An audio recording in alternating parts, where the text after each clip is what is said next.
Institute of Justice in Warsaw organized a very huge conference with the cooperation with the University of Stavanger in Norway in the framework of the Norway grants devoted to the domestic violence, the integrated system of the domestic violence. This is the effect of the very huge and very serious grant in the framework of the Norway grants, where the scientists from the Poland and from the Norway examine a lot of problems related to the domestic violence in the broadly understood. In this time in Warsaw, in the Institute of Justice, held place conference, which is the final effect of this grant. On this conference, I will be present a lot of results of this examine, investigate results from the scientists from the Poland and Norway.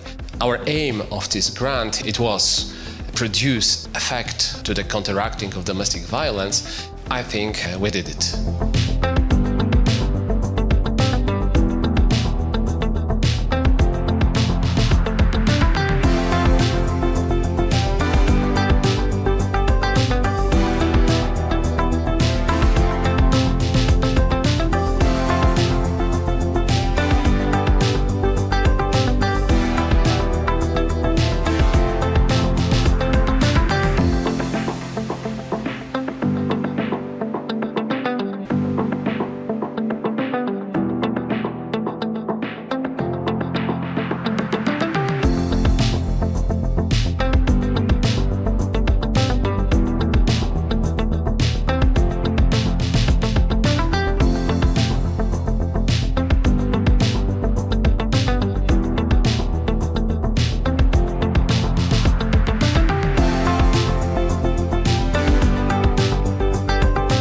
The aim of the research project, entitled The Integrated System of Domestic Violence Prevention, was to develop the integrated model for preventing of domestic violence. So the aim of this research project was to create a comprehensive solution for preventing domestic violence. If we would like to work with this should be the systematic solutions.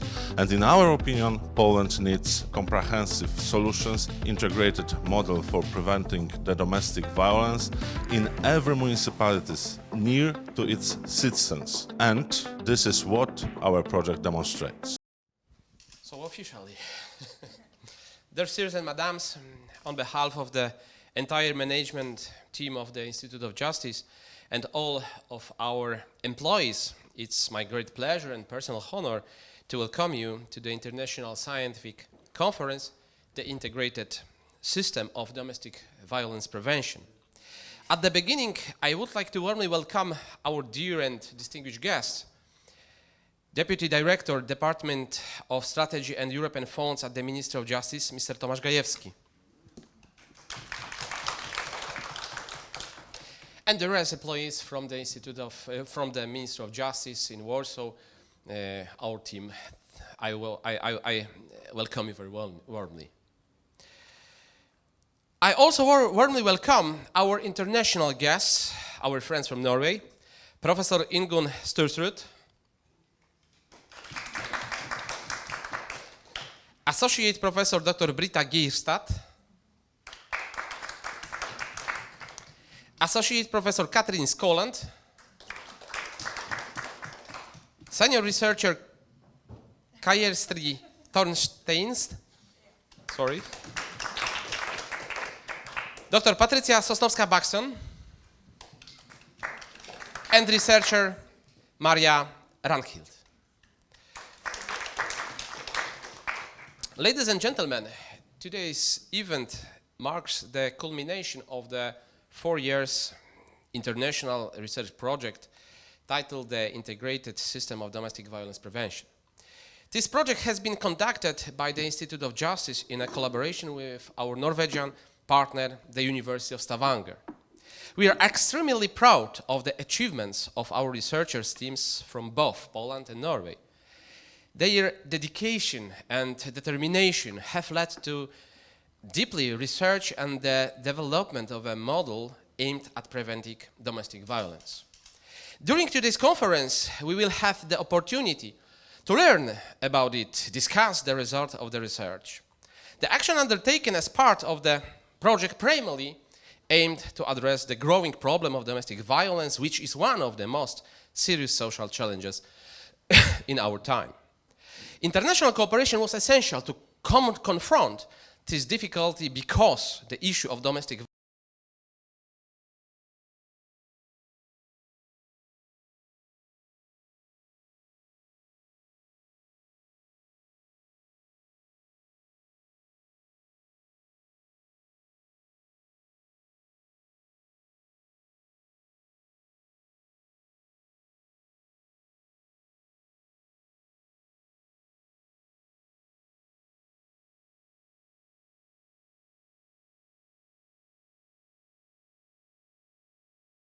community life. I would like to briefly emphasize the significant point of what we have accomplished and how we conducted this project. Firstly, we conducted specialized research which was carried out bilaterally in Poland and in Norway to identify issues related to domestic violence. In Poland, we initially surveyed approximately 5,000 individuals to diagnose the problem. Subsequently, after implementing the model, an external company evaluated it among nearly 1,200 individuals. An essential part of our collaboration were international research visits and scientific conferences. During these visits, we present and learn about solutions in the field of domestic violence prevention present in both Poland and Norway. We met multiple times and engaged in lively discussion regarding the prospect, the project, objectives, and its outcomes. On the other hand, both Polish and Norwegian researchers participated in national and international scientific conferences where they proudly presented the research findings. Our work is known to Spanish, Italian, Slovaks, Czechs, and Romanians, and it is likely just only beginning of this list. In addition to outstanding specialists from Poland and Norway, experts from other countries were also involved in this project, including India, Israel, and the United Kingdom. Their knowledge was essential for developing tools to implement the project. And an important aspect is what has been created as a part of the project and what will remain with us.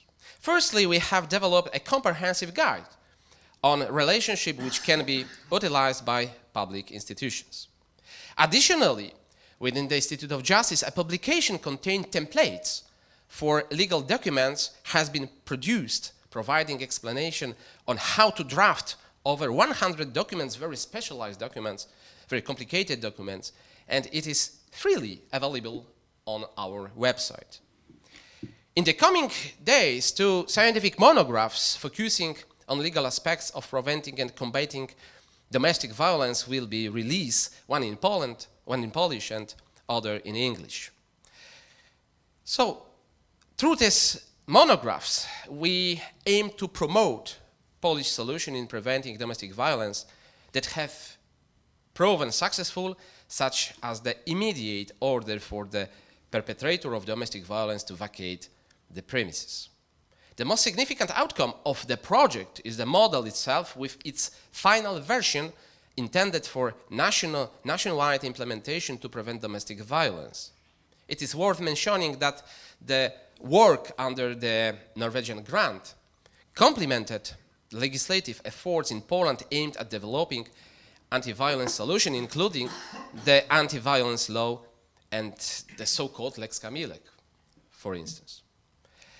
Ladies and gentlemen, finally, I would like to express my thanks to all those who have been involved in our research in this project.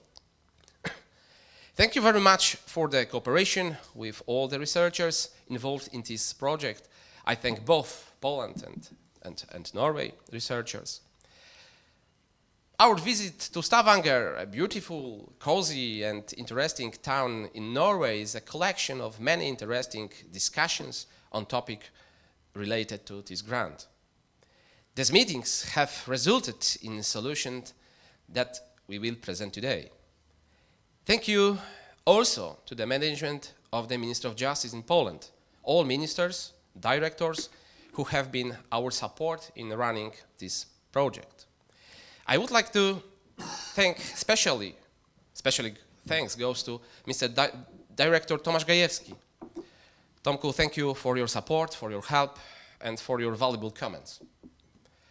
I would also like to thank the employees of the Center of Strategic Analysis of the Institute of Justice in Warsaw, Dr. Bartłomiej Oręziak, Mr. Tomasz Bojanowski, and Mr. Julia Starybrat.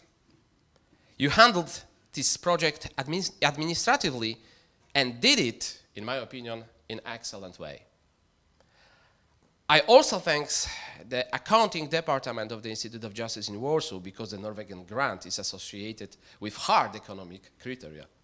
It requires a lot of work and precision. Thank you for that. So, ladies and gentlemen, our program is slowly coming to an end. It was a fantastic 4 years, great scientific and research experiences and adventures. Two excellent teams, Polish and Norwegian, shoulder to shoulder, conducted research in heavy and very sensitive area, domestic violence. They have developed beneficial solution for our communities. In this manner, I'm sure that during our conference, you are going to hear more information about the project from its implementers. In this way, once again, thank you for attending. I wish you a successful conference and lively debates, and of course, I invite all you on the second day of our conference in Friday. Thank you very much.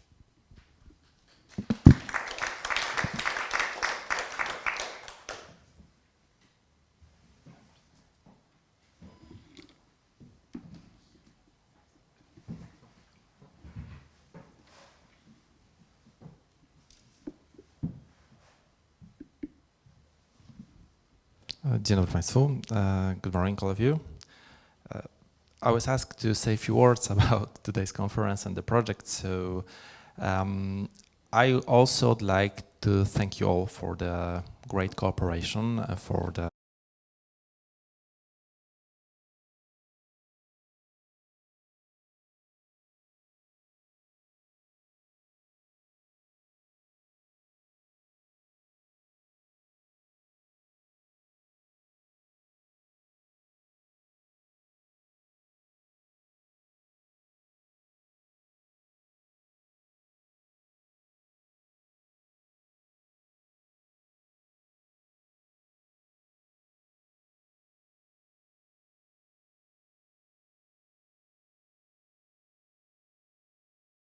solve the problem of domestic violence. That's what Mr. Director said, that we implement a lot of measure in the intervention in domestic violence. And I think that Poland is quite good in it. I think that we are in line with Istanbul Convention. I know that we have some recommendations from Grevio, but we always pointed as a country that is really good in intervention. This is what we lacking is prevention, and this project is about prevention. Something much more important, because we all know that it's better to not have domestic and gender-based violence than to counter domestic and gender-based violence. We usually forget that there is a cost, the cost for combating and cost for intervention. That can be supporting at the prevention level. We can transfer the costs from the intervention to prevention, not only to help people who suffer domestic violence, but to prevent people to suffer. And this is what we think is very important. This is what we consider as the most important aspect of this activity that you have, and this project that you have, and this project effect. I think and I see that our colleagues from the municipalities that implemented that made the pilot implementation of the model were quite happy with this, they were doing. I hear feedback from them that it really helps the local communities. And I think that we should also be aware that our work, that what we all do, just help many people in the country, many people in various Polish municipalities to understand each other better, to prevent them for the domestic violence and prevent them to feel bad. So that is a most important achievement from this activity. This is the most important achievement from the project. When we visit the municipalities and talk to people and see their happy faces and see that they say that we did something that makes their life better. So this is what we do. We make together people's life better. So thank you for that. And that, I think, is the most important part of our job. So thank you.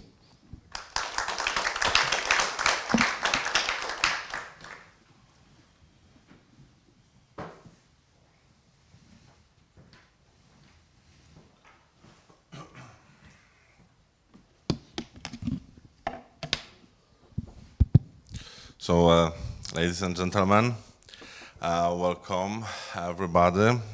My name is Bartłomiej Oręziak, and I'm a doctor of law and the coordinator of the Center for Strategic Analysis at the Institute of Justice. And it is precisely the Center for Strategic Analysis that is responsible for the implementation of the research project Integrated System of Domestic Violence Prevention, which we have great honor to lead in collaboration with our Norwegian project partner, the University of Stavanger.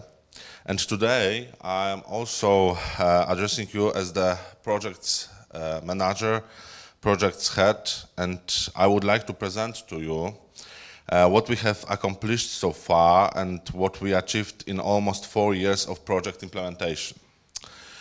It should be noted that the project was divided into 7 stages, which were titled as follows. The one, analysis and assessment of domestic violence prevention system and relational support accessibility for clients in Poland and Norway.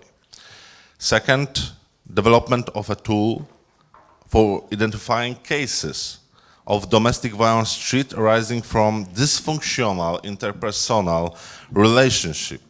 We called it Relational Risk Assessment Scale.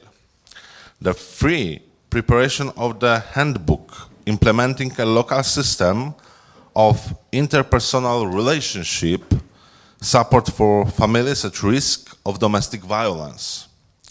4, preparation of municipalities for testing the model. 5, evaluation and optimization of the integrated domestic violence prevention tested in municipalities. 6, final evaluation, final development of the final version of the model.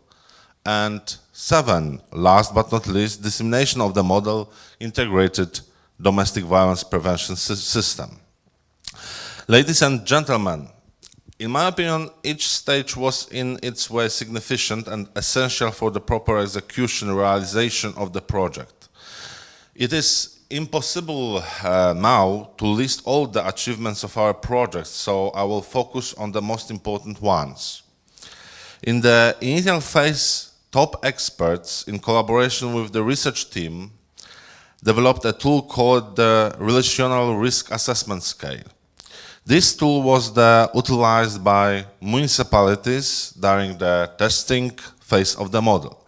Furthermore, the research team prepared a handbook for municipalities aimed at understanding romantic relationships as part of the task of implementing a local system of support for interpersonal relationship for families at risk of domestic violence. In case of any doubts, municipalities could refer to this handbook.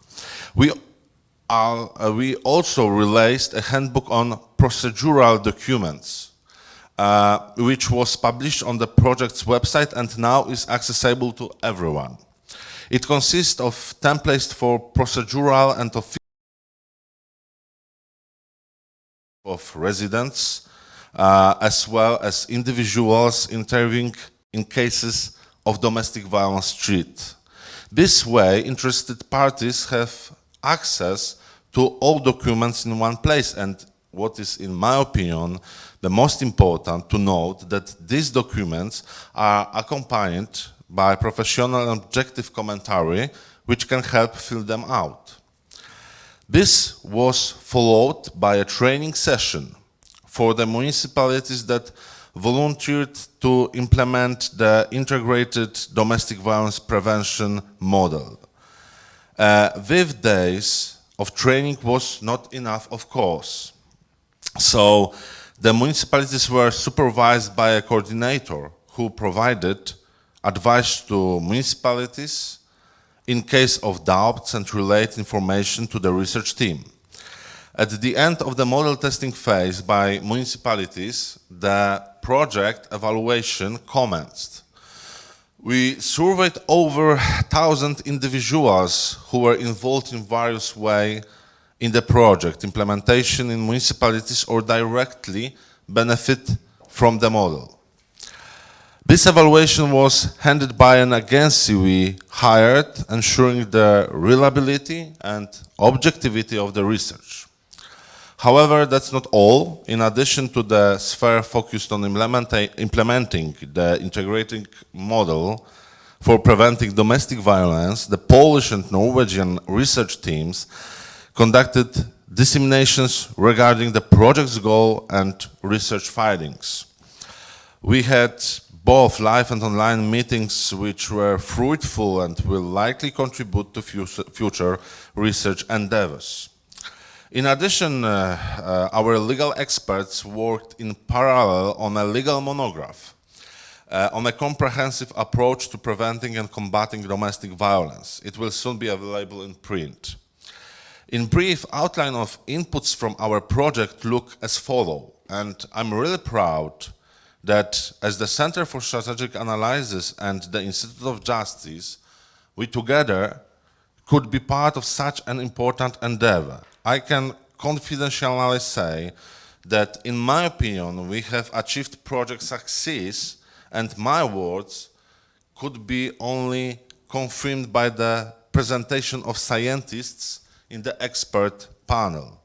Poland needs an integrated system of preventing domestic violence in every municipality, close to its citizens, and this is precisely what our project demonstrates. And last but not least, I would like to thank my friends in work.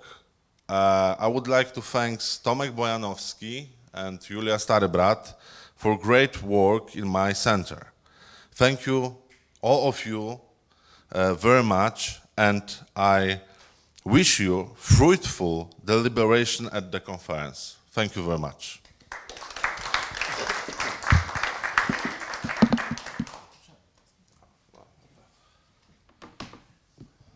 So, according to the agenda, we have some little break, and we'll start the first substantive panel of the research team from Poland. I will be the moderator of this panel, so I can invite you for a quick break and see you here in a moment. Thank you very much.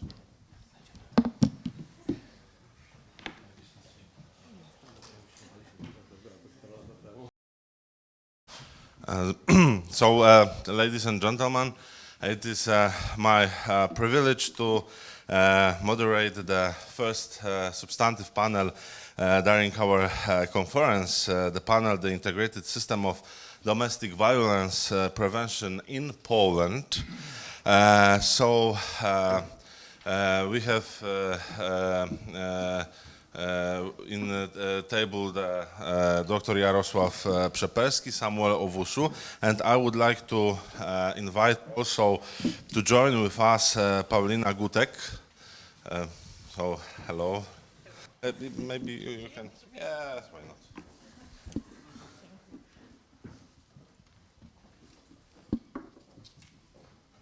not? And Anna Skrzyńska. So, I would like to waste your time, so we'll just start the panel. And the first presenter is Dr. Jarosław Przeperski, the leader of the research team in Poland, and the title of the presentation will be the final evaluation, development of the final version of the model. Thank you.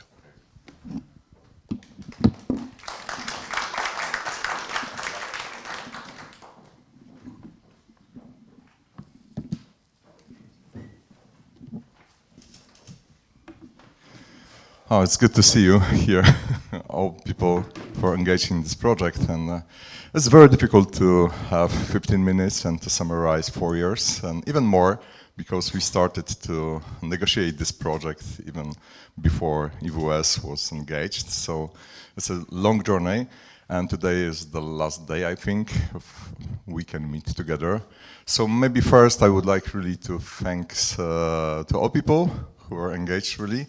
It was really pleasure to work with you, and yeah, the first thing is at first institution is Institute of Justice, that you have this, brave to take this project and manage this. So thank you, Professor Marcin Wielec from EWS and for your team for managing this this project, because always people in the shadow.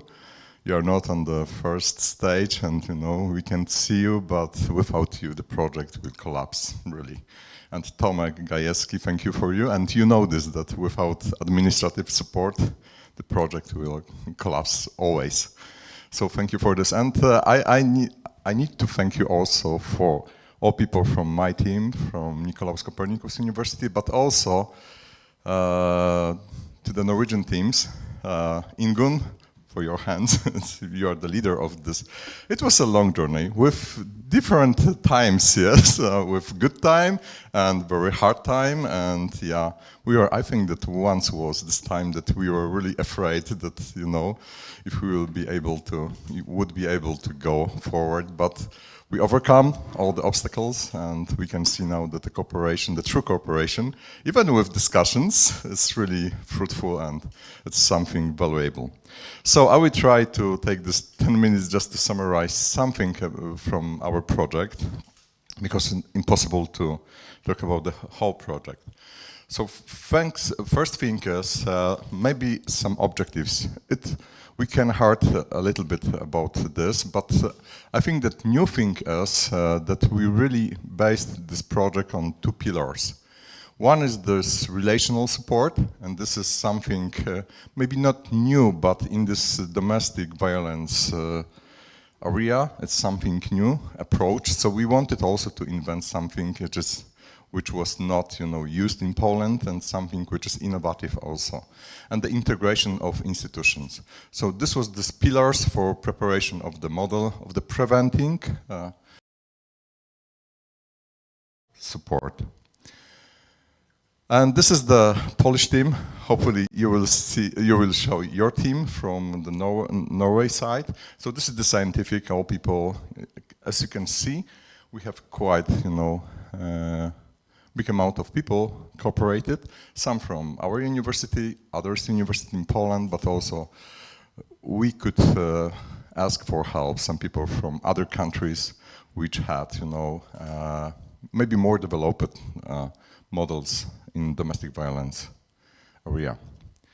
And this is all research activities. I will not go through all these activities, but just summarize this. This is 10 minutes, and it's really, maybe we should organize something more sometimes, to show all these things we could do in our project.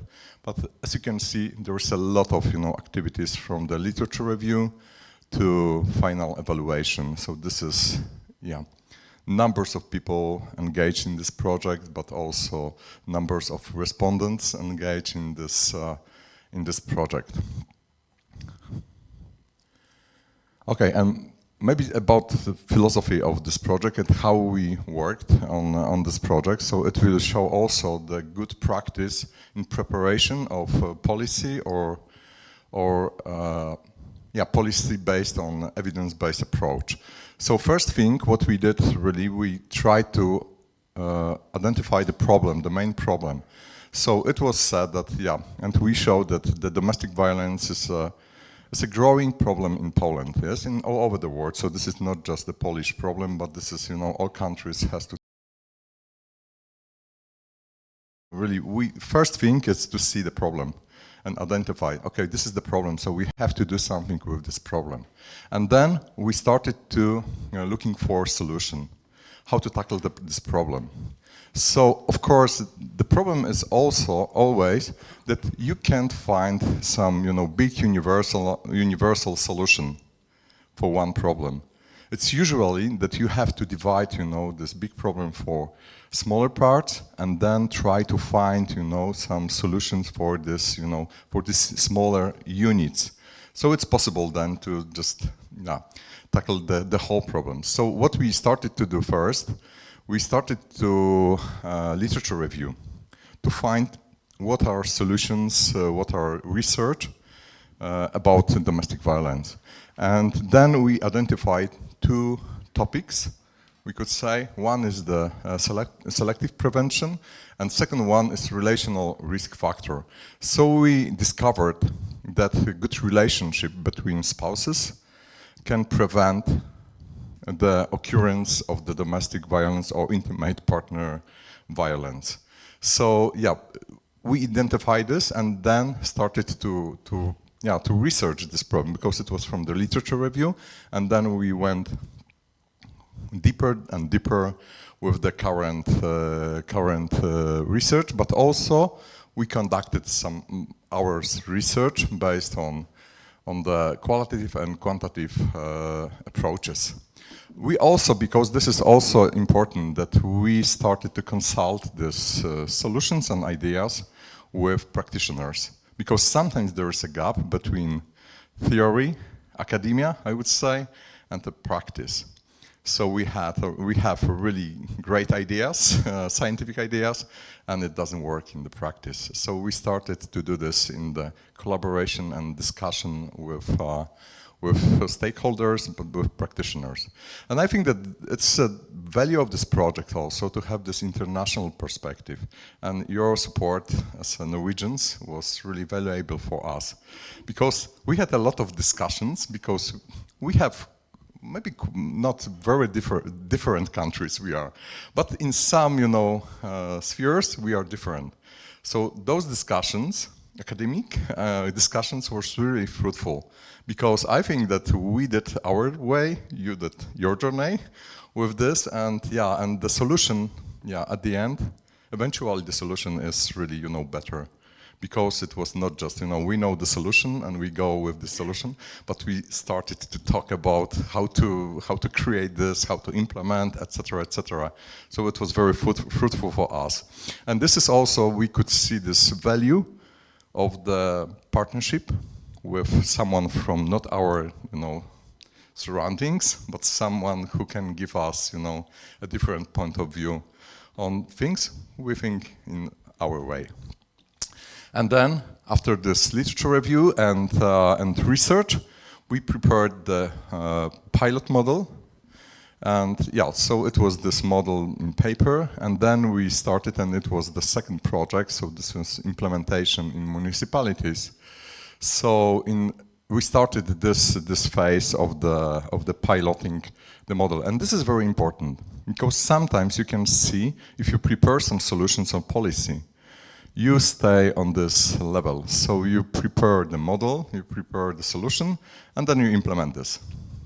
And after some years you can say, okay, it doesn't work really, maybe, or it works really good, okay? So I think that the value of this project is also that we could have a chance to pilot our proposal of solution of this. So then it was the time that the municipalities implemented the model, and then we could evaluate what works, what not, and change. I will show some little changes, maybe in the whole evaluation paper it would be more indicated, but just to show you some examples. So then this is a scientific evaluation, then we review the model and optimization, so we just adjust. We heard, practitioners, we saw the results from the research, And then we modified the model, so we could now prepare the final version of the model. So we work on this circle, and I think and I believe that if we use, the circle of the policy preparation, the solution probably is much more better than you don't use this. And this is all evidence-based, so this is also important. It's not just our ideas, but this is based on the research and the data. Okay, and you can see here, this is the municipalities which were engaged in evaluation.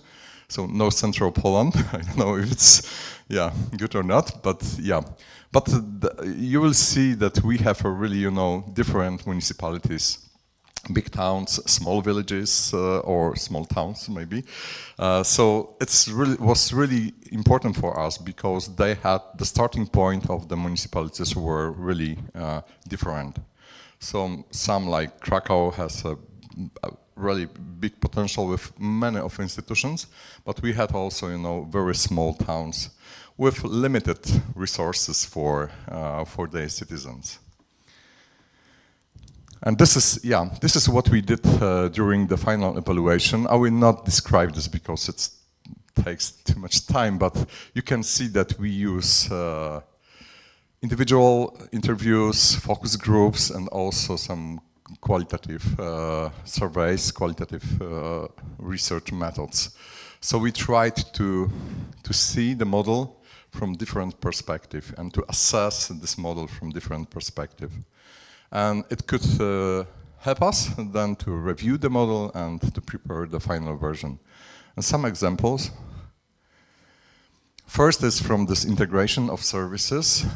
So for us it was important, this horizontal integration of the services, so on the level of the municipality. And we proposed some models of integration of institutions. It may be all these models, but this is just to show you that this is integrated model. We call this under one roof. So all services are available for citizens in one place. All types of specialists you can find in one place. So you don't need to go to other places and to looking for in internet, where can I find this kind of specialist or other one, etc. Yes.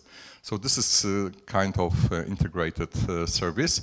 And we call this centers for families. So this is not even the center for preventing domestic violence, but this is from the more positive side.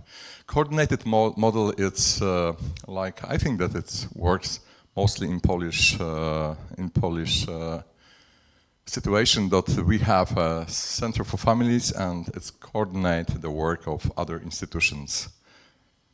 We have also network model and mixed models, so you can join some parts of those models, those three models in one. Yeah, and we can see that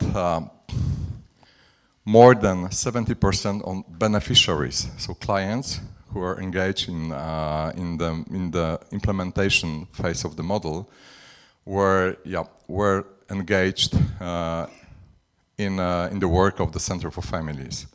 So you can see this quite a big amount of people were used the Center for Families, and also. The most popular, I would say, solution and more desirable solution is this one roof. So yeah, I think that sometimes it's difficult to create this place in a municipality in a situation when you have institution in different places. But yeah, I think that we feel even, and this project proved this, that this is much more easier, from the side of the professionals, but also clients or citizens, to have all services in one places. So I think that good thing is in this that the citizens can find, help in one place for their different problems, but also it was very beneficiary for the professionals, because they can work together, they can communicate in very easy way with one to another one. and they can find solutions for clients.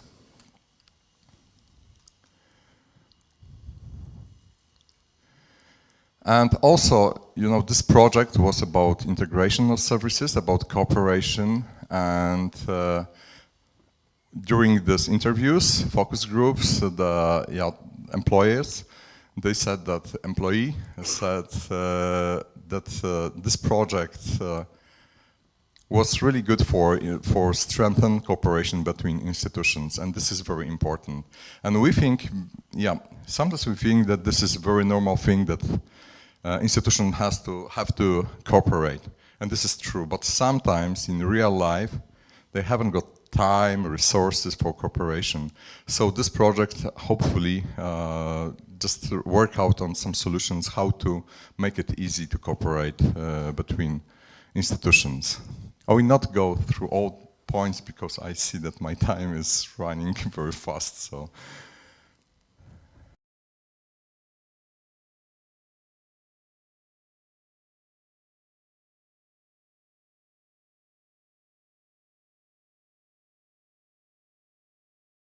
From the selective approach, prevention approach.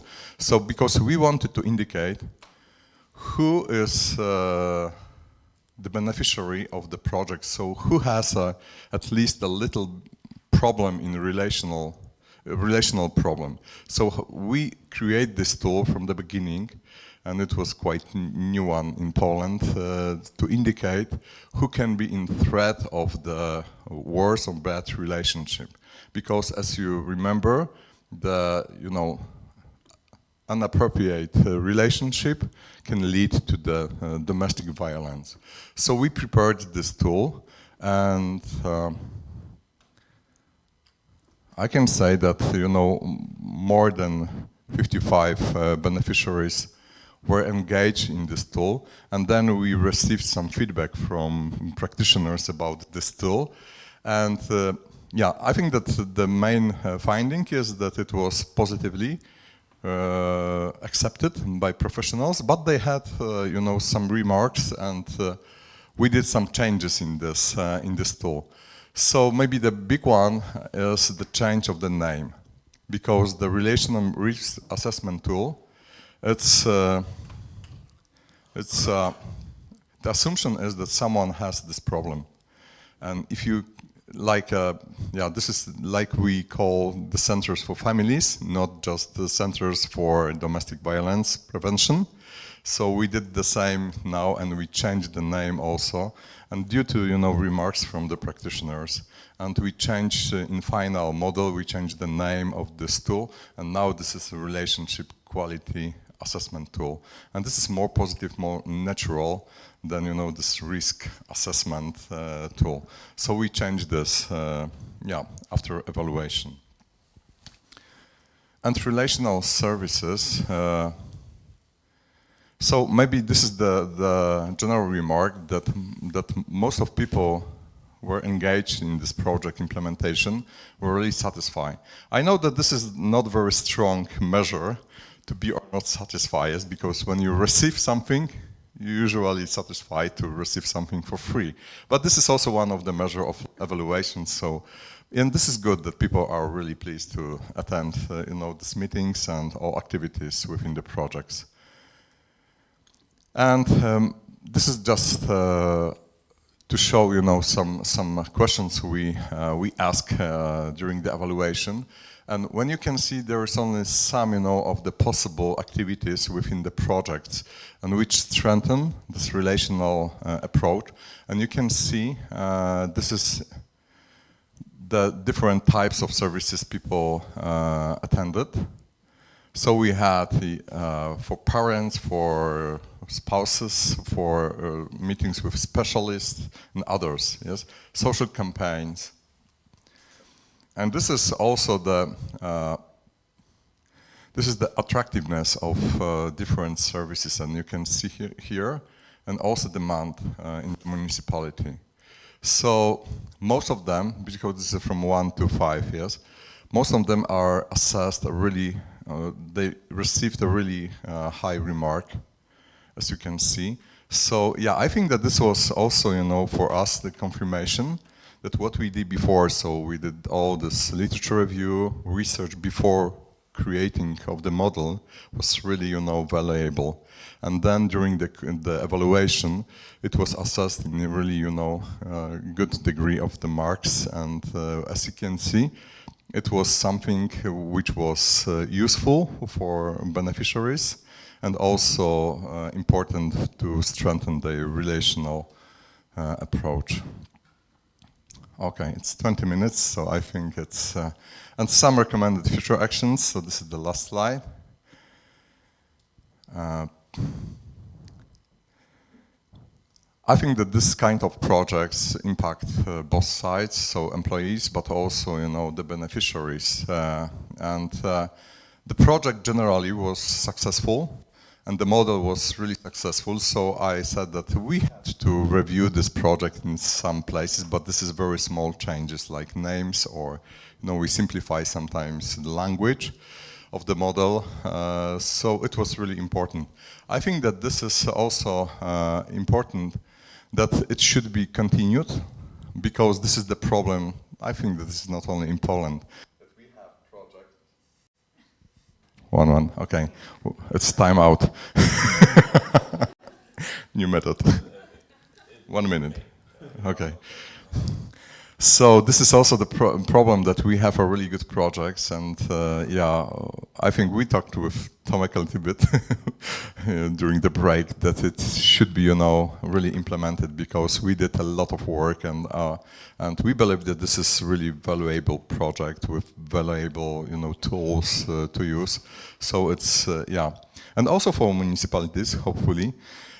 This is something important, so so maybe it's good to also think about how to push municipalities, but also, some decision makers to make it alive longer than just to the end of the project. And I would say, I think that I need to put dots in my speech, and if you have some questions or more, I think that we can talk. And what is really good that Bartek said, that all these materials from the project are in one place. So feel free to to use this and disseminate, because hopefully this is worth to do. Okay, thank you very much.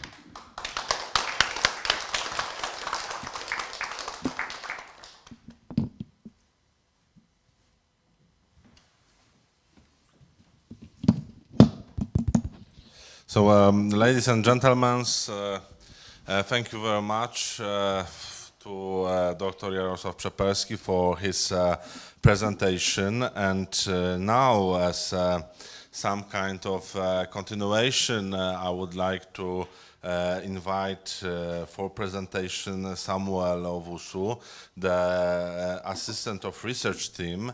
And the presentation, it will be the relational support services as means of preventing domestic violence, perspective of practitioners in Poland. Please.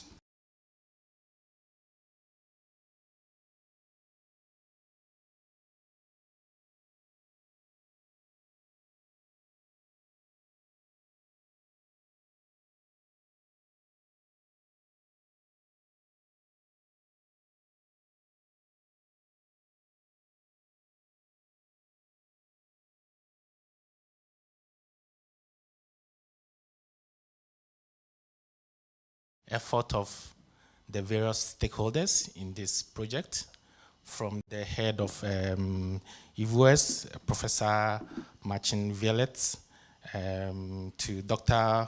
Bartłomiej and your team, then the head of the research team, Dr.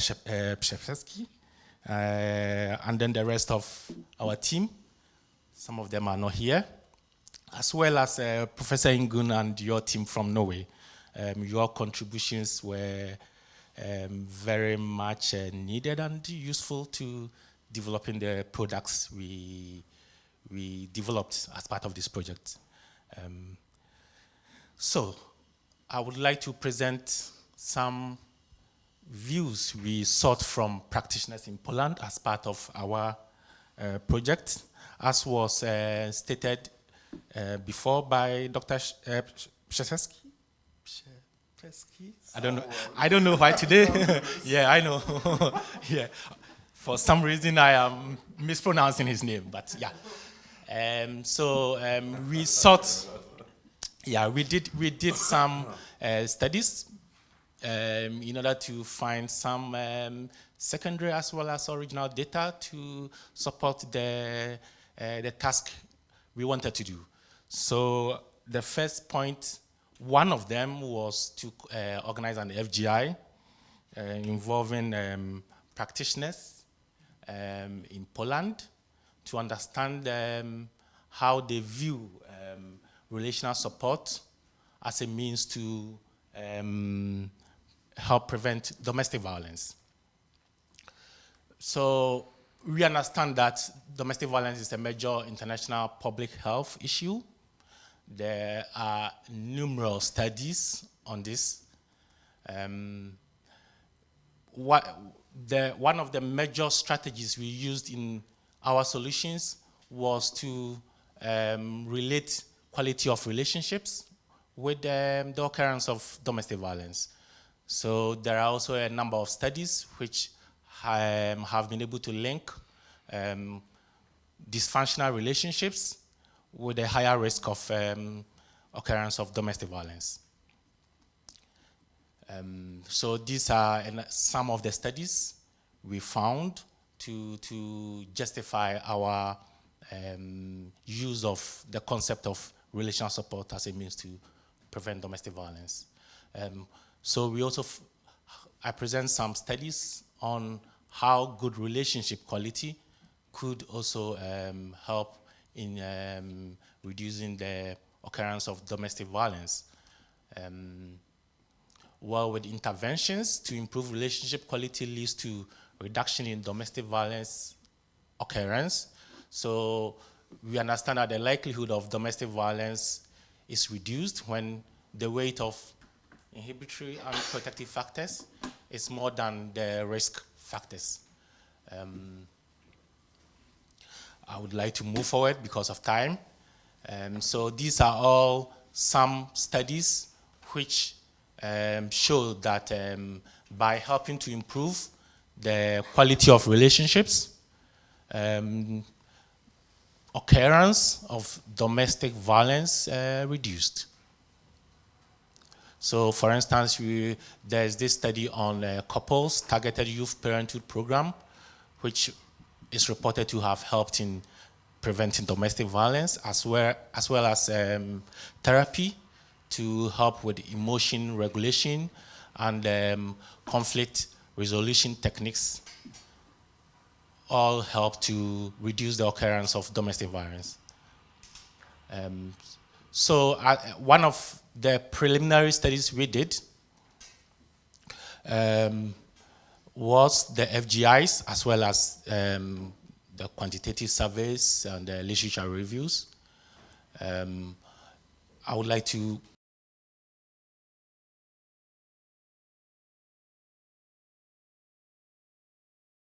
of domestic violence in Poland, also to identify specific institutions and what services they provide in this field, and to seek the perspectives of practitioners involved in relational support and domestic violence prevention in Poland.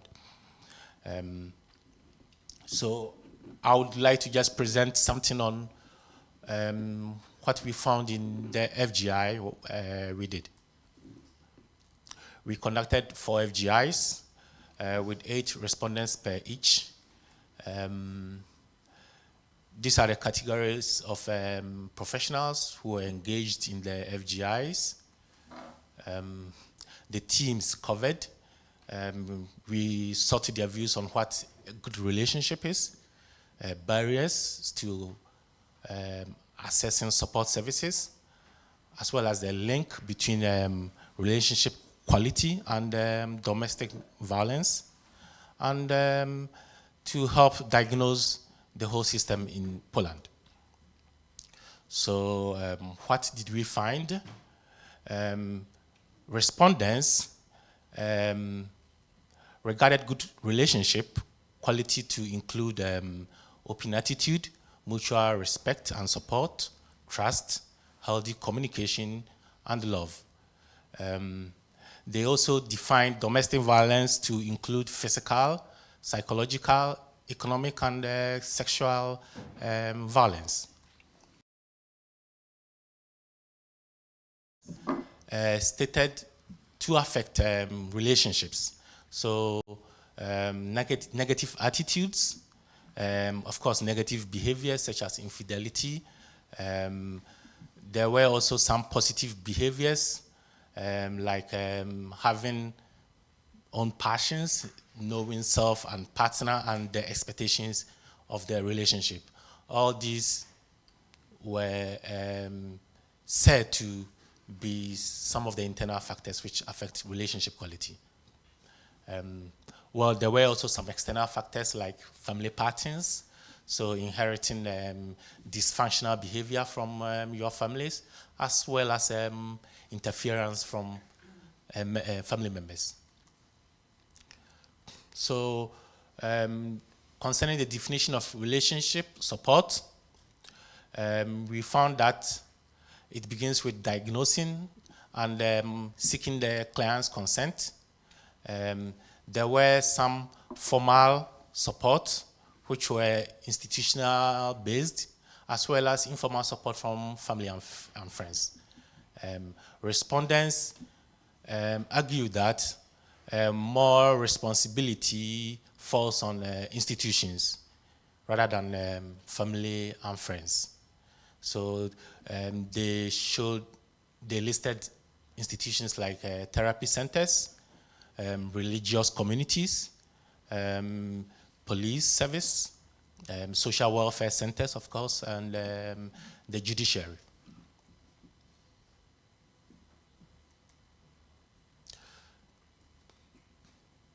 Okay, so I would like to move forward a little. Yes, here. There were some barriers we found to prevent people from seeking help or obtaining help. People's lack of awareness of the quality of their relationship and whether it is actually in crisis. Sometimes people felt shame or blamed themselves for the situation they find themselves in, and this prevented them from seeking help. And especially in rural areas where everybody seems to know each other, so people felt ashamed to seek help from a service provider who may know them personally, as well as financial problems and dependency. Well, there were some external barriers as well, such as low availability of the actual service in the locality of the person who needs the help. Sometimes insufficient education on how to build healthy relationships. And one major one is the institutional cooperation, whereby there was not enough cooperation between the institutions. Another factor we found, which was commonly stated, was the high turnover within aid institutions due to low salaries. So people left the social welfare institutions, and this also led to the lack of trust between clients, because if the person seeking help always end up meeting a different person when they come, it's sort of discourage them from seeking help. So, what is actually the current system of relationship support we found when we did this FGIs? The respondents stated that there were two levels of the system: the part which was focused on supporting and building relationships, and then the other focused on actually solving problems. So in this case, for instance, with violence, when the violence has already occurred, so it was more in the context of counteracting or intervening after it had occurred. With the current system, the blue card was stated as a useful tool in households where violence is emerging as a form of deterrent. But we found that it was insufficient to deal with cases of repeat offenders, for instance, because if somebody is not deterred, then they will not be scared of being issued a blue card in their household. Issues of personal data protection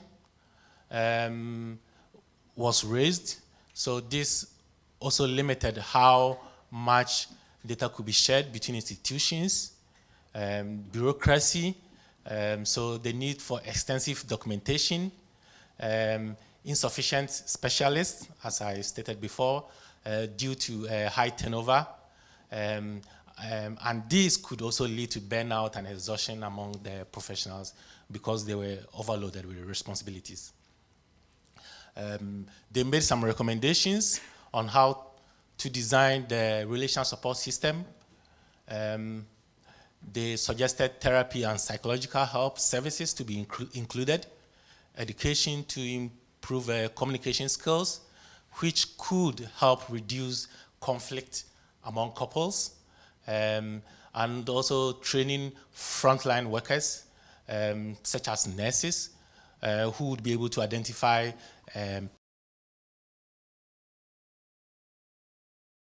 we found that pregnancy, at the time of pregnancy, of pregnant women are at quite high risk of domestic violence. Therefore, if the midwife who is attending to her is trained in how to detect signs of violence or the risk of violence, then they might be able to help in preventing it from occurring. Of course, they raised the issue of funding for aid institutions as well. Other recommendations they made was, for instance, to provide safe spaces and shelter for people who want to leave their residences due to problems, not necessarily violence, but if there are conflicts, they recommended that we could have places for people to seek shelter. They also recommended improving access to legal protection, which would fully cover the needs of victims of domestic violence, and to expand the services to include indirect services outside the main responsibilities of professionals. So one example was in a police station, for instance, there could be a mediation room which would help resolve conflicts without escalating.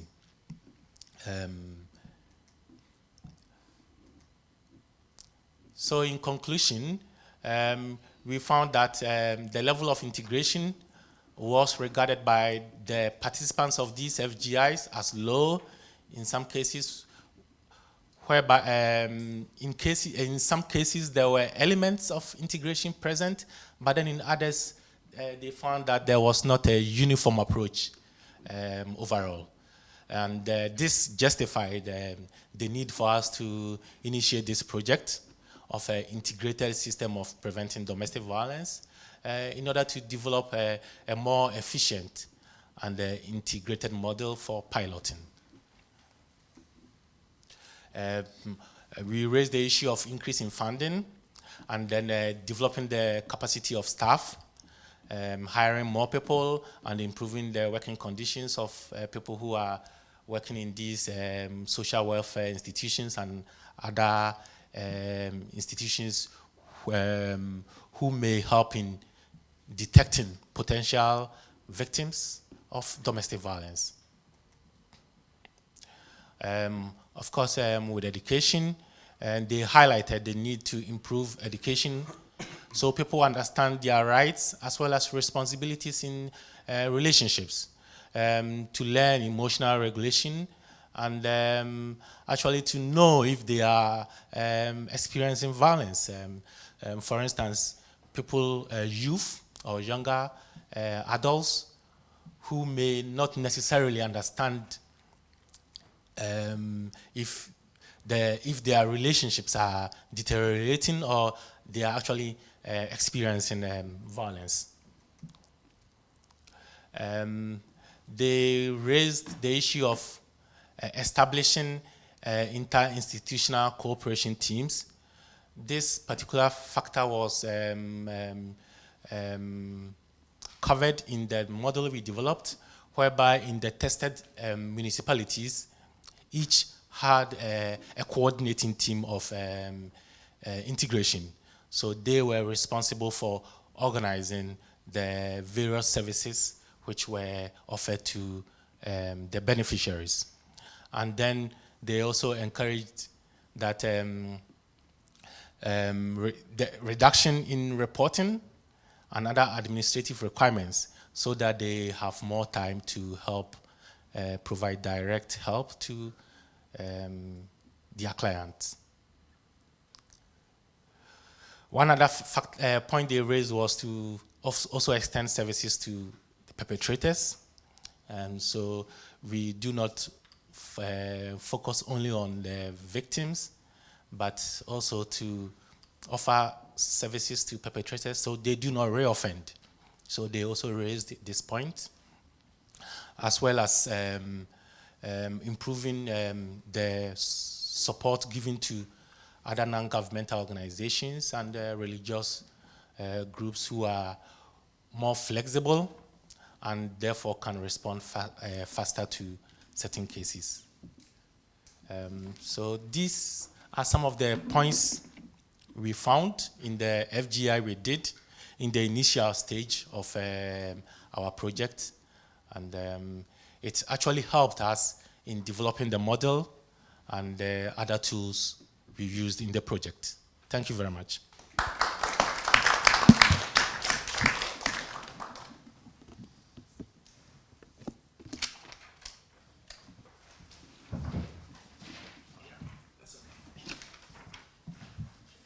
So, ladies and gentlemen, we are after the presentation from the research team, and it was very interesting and inspiring us to learn maybe something about the inputs from our research project, and very happy that we could invite to this conference also the representatives from municipalities. This is the maybe other point of view from our results, the maybe results in action. So I would like to invite for presentation Paulina Gutek, the representative from the municipality of Kraków.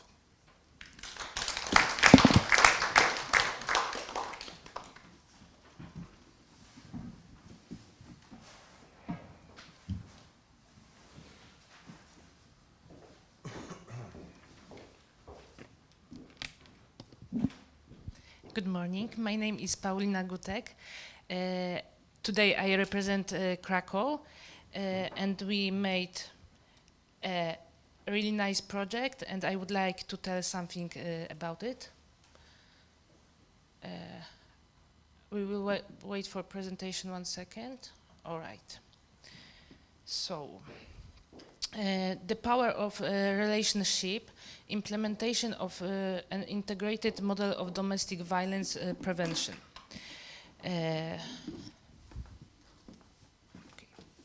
So, Social Welfare Center in Kraków, in partnership with the Center of Addiction Prevention in Kraków and House of Therapy Foundation in Kraków, was implementing a project, The Power of Relationship, implementation of integrated model for counteracting domestic violence. The power of relationship is addressed to families and couples as well as parents raising children in shared custody. The main objective to the project is to focus on activities related to improving the quality of relationship, which is one of the important element in the prevention of violence. In the family center, our clients could take advantage of many forms of support in one place.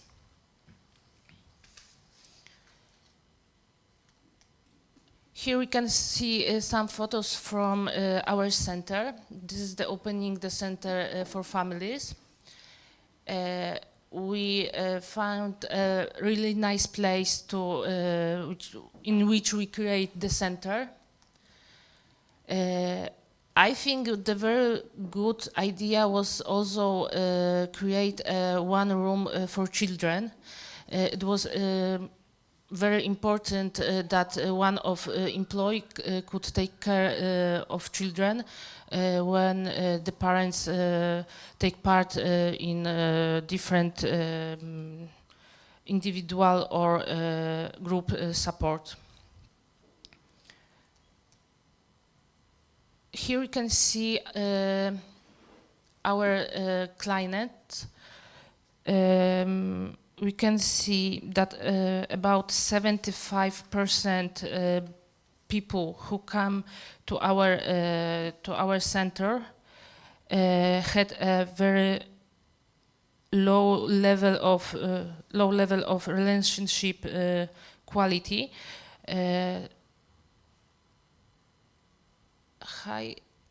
Sorry. Okay. One more time. Sorry. From the beginning of the project until the end of the March, a total of 499 people took part in the qualification process of the participation in the project, including 261 women and 238 men.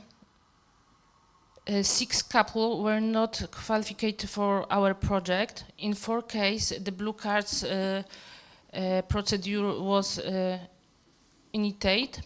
1 couple was not diagnosed with difficulties in a relation area, and another couple didn't want to take advantage of the proposed forms of the support. In the center, we also we had individual forms of support, like 1 second. Individual forms of support at the center of families. People could had support about psychological consulting, individual consulting in the area of addiction, couple or family therapy, and family and social consulting. In our center, we had a good practice and implemented a position of a case manager, who is addition of the diagnosis cares out with the use of relational risk assessment scale, coordinate the process of helping people at the center. Okay. And we've got also group forms of support and in the center. For example, school for parents for teenagers, support groups for the fathers.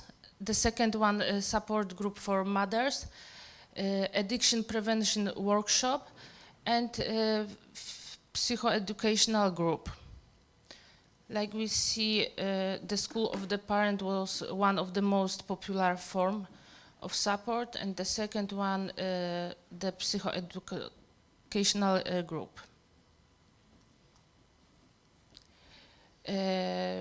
We also create a poster of groups activities organized in the center. The relation risk assessment scale. So this tool is very useful and very helpful to diagnose difficulties in a relationship, which have a real impact of the quality of the relationship in family. Here you can see the evaluation of the relation risk assessment scale.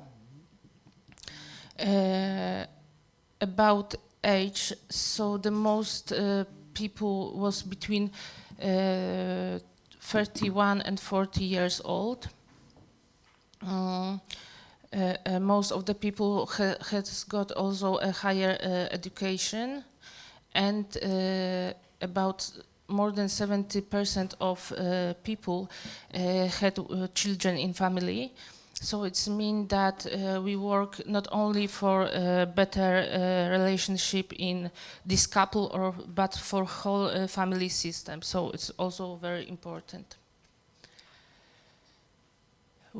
During our project, we also make some interdisciplinary collaboration and organize for them training meetings how to use our tool to diagnose the families.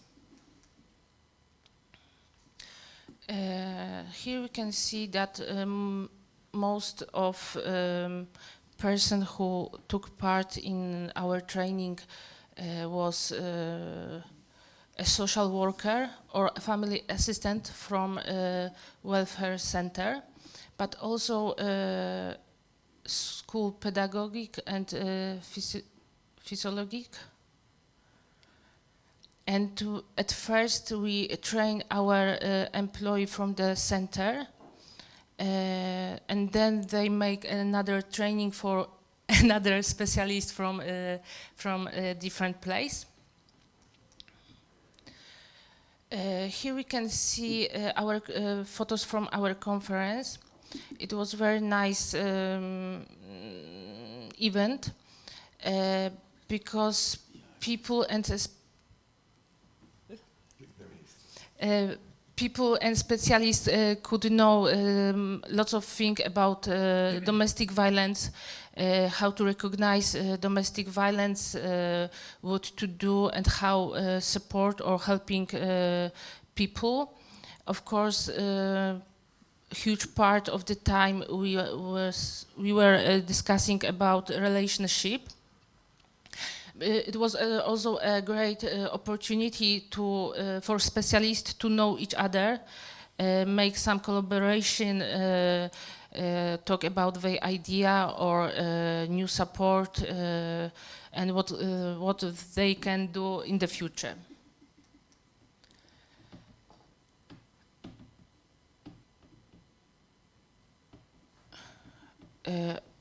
Also, we do some things we connected with universal prevention.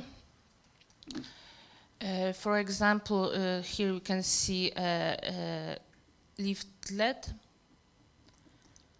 our poster, brochure about relationship.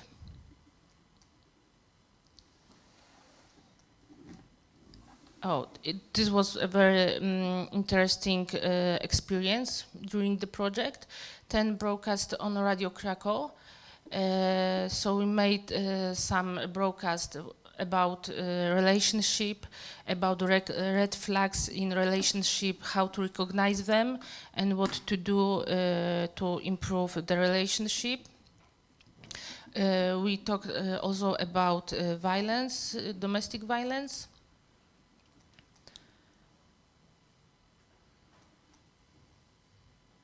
Here you can see some opinion of our clients from Center of Family. I think this is very valuable to know what they think about us and support which we give them. For example, high value and quality of the support. The group classes made me aware of many mechanisms.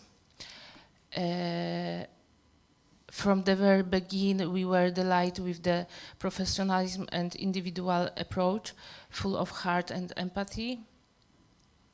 Oh, I think the first one is also interesting. I'm delighted with the school for parents. The workshop helped me a lot in the context of my relationship with my children, as well as in the context of understanding my childhood.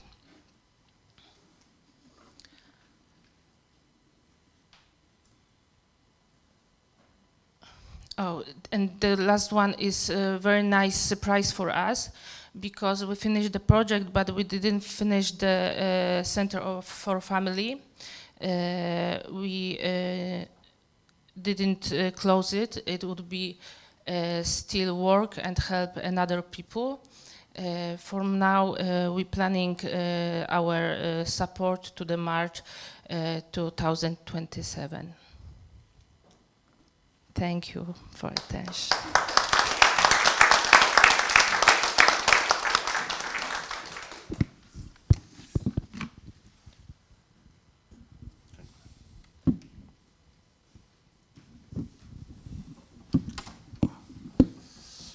So, ladies and gentlemen, thank you so much for this very interesting presentation from representative from the municipality of Kraków. It is very nice to hear that the Norway grants also have their impact in Kraków. So now I would like to ask Anna Skrzyńska to join the presentation. She is a representative from the municipality of Dzierżeniów.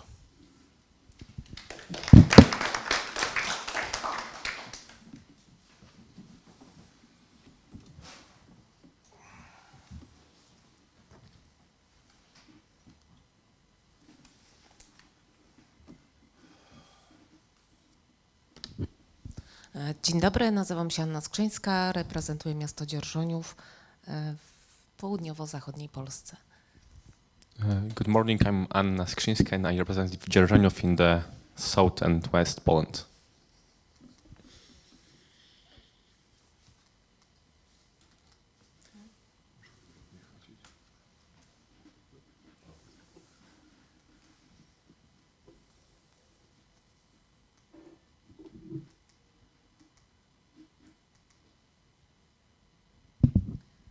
Decyzją Rady Miejskiej w Dzierżoniowie z dnia 27 lutego 2023 roku została podjęta uchwała, iż będzie to rok przeciwdziałania przemocy w rodzinie. W ramach działań projektowych zostało utworzone Centrum dla Rodzin w modelu sieciowym, w skład którego weszli Ośrodek Pomocy Społecznej w Dzierżoniowie, Powiatowe Centrum Pomocy Rodziny i Ochrony Zdrowia w Dzierżoniowie, Powiatowy Ośrodek Wsparcia, Zespół Interdyscyplinarny, Stowarzyszenie na Pawłowym Wzgórzu, Stowarzyszenie Edukacja i Rodzina, Poradnia Zdrowia Psychicznego i Terapii Uzależnień Subsidio. By the decision by the City Council in Dzierżoniów on February 27, 2023, a resolution was adopted declaring it as a year of combating domestic violence. As a part of the project activities, a Center for Families was established in a network model consisting of a social welfare center in Dzierżoniów, the District Family Assistance and Health Protection Center in Dzierżoniów, the District Support Center, the Interdisciplinary Team, and on the Pawłowy Hill Association, the Education and the Family Association, and the Subsidio Mental Health and the Addiction Therapy Clinic. Podczas realizacji projektu odbyło się wiele spotkań z mieszkańcami Dzierżoniowa podczas różnych wydarzeń miejskich. Projekt zakładał dwa rezultaty. During the project implementation, numerous meetings with the residents of Dzierżoniów took place during the various city events. The project aimed at achieving two results. Rezultat pierwszy. Kompleksowy program przeciwdziałania przemocy domowej, na który składały się 4 produkty. Produkt pierwszy, czyli podniesienie kompetencji kadry pracującej w obszarze przemocy w rodzinie. Result one was a comprehensive program to combat domestic violence consisting of 4 products. Product first focused on the enhancing the skills of the professional working in the field of the family violence.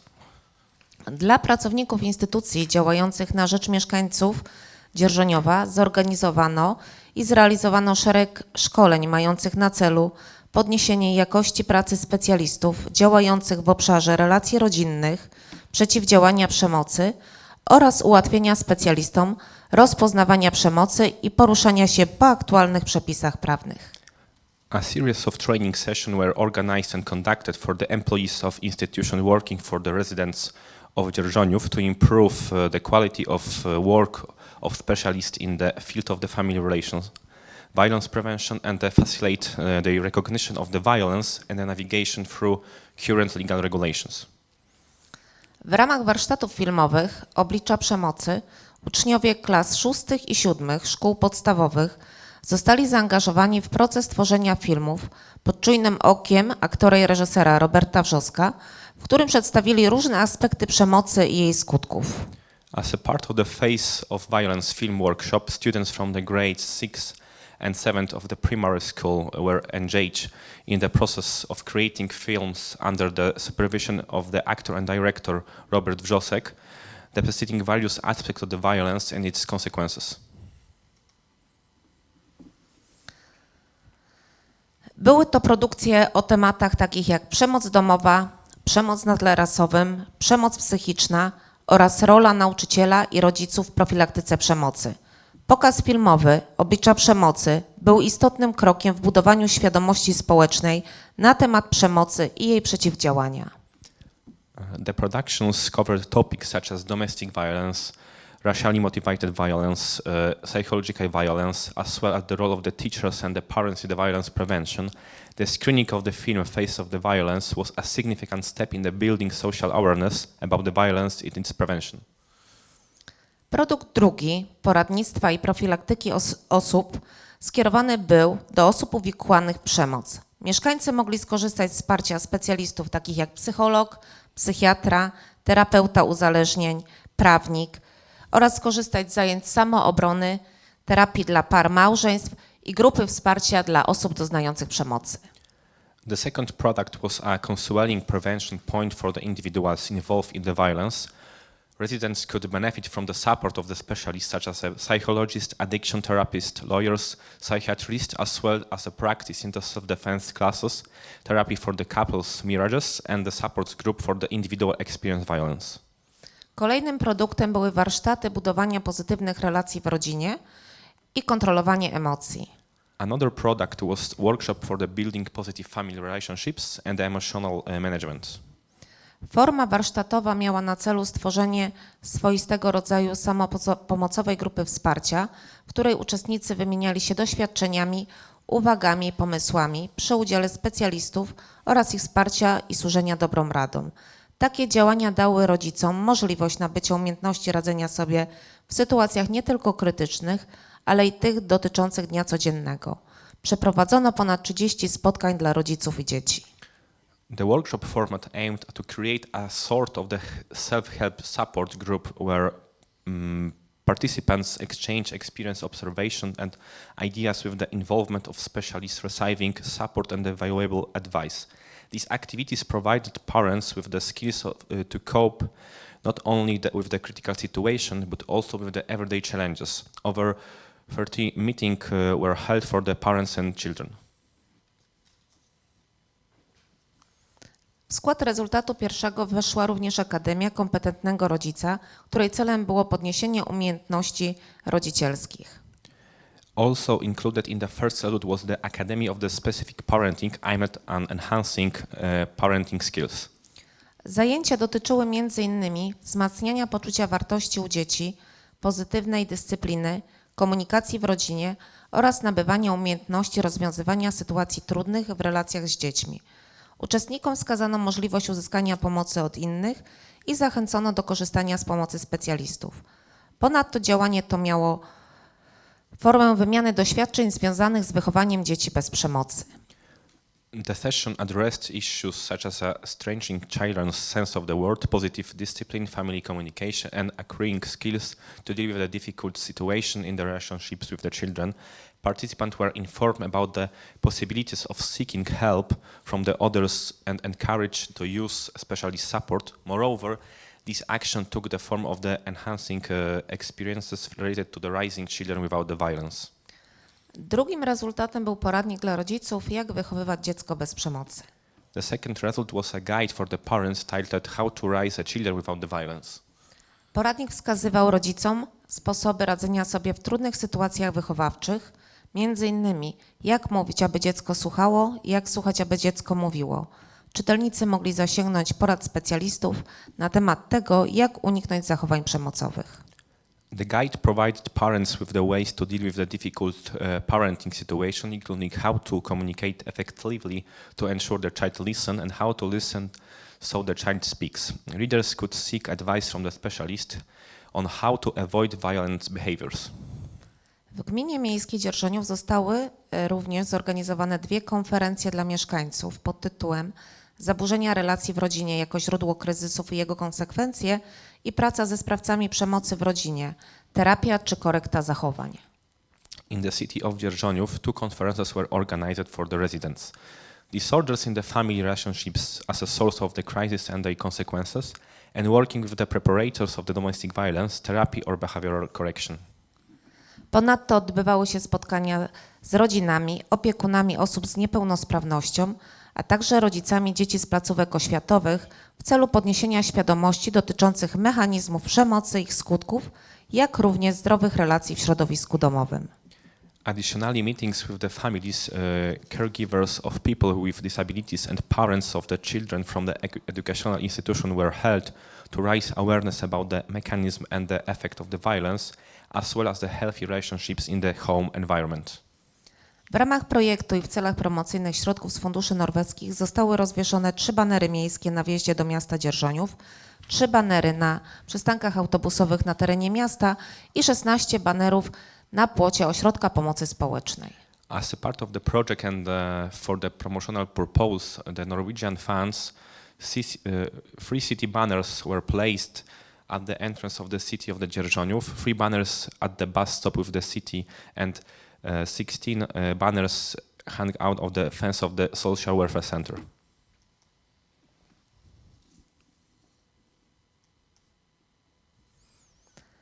Efektami projektu było podniesienie świadomości lokalnej społeczności odnośnie zagrożeń zjawisk przemocy.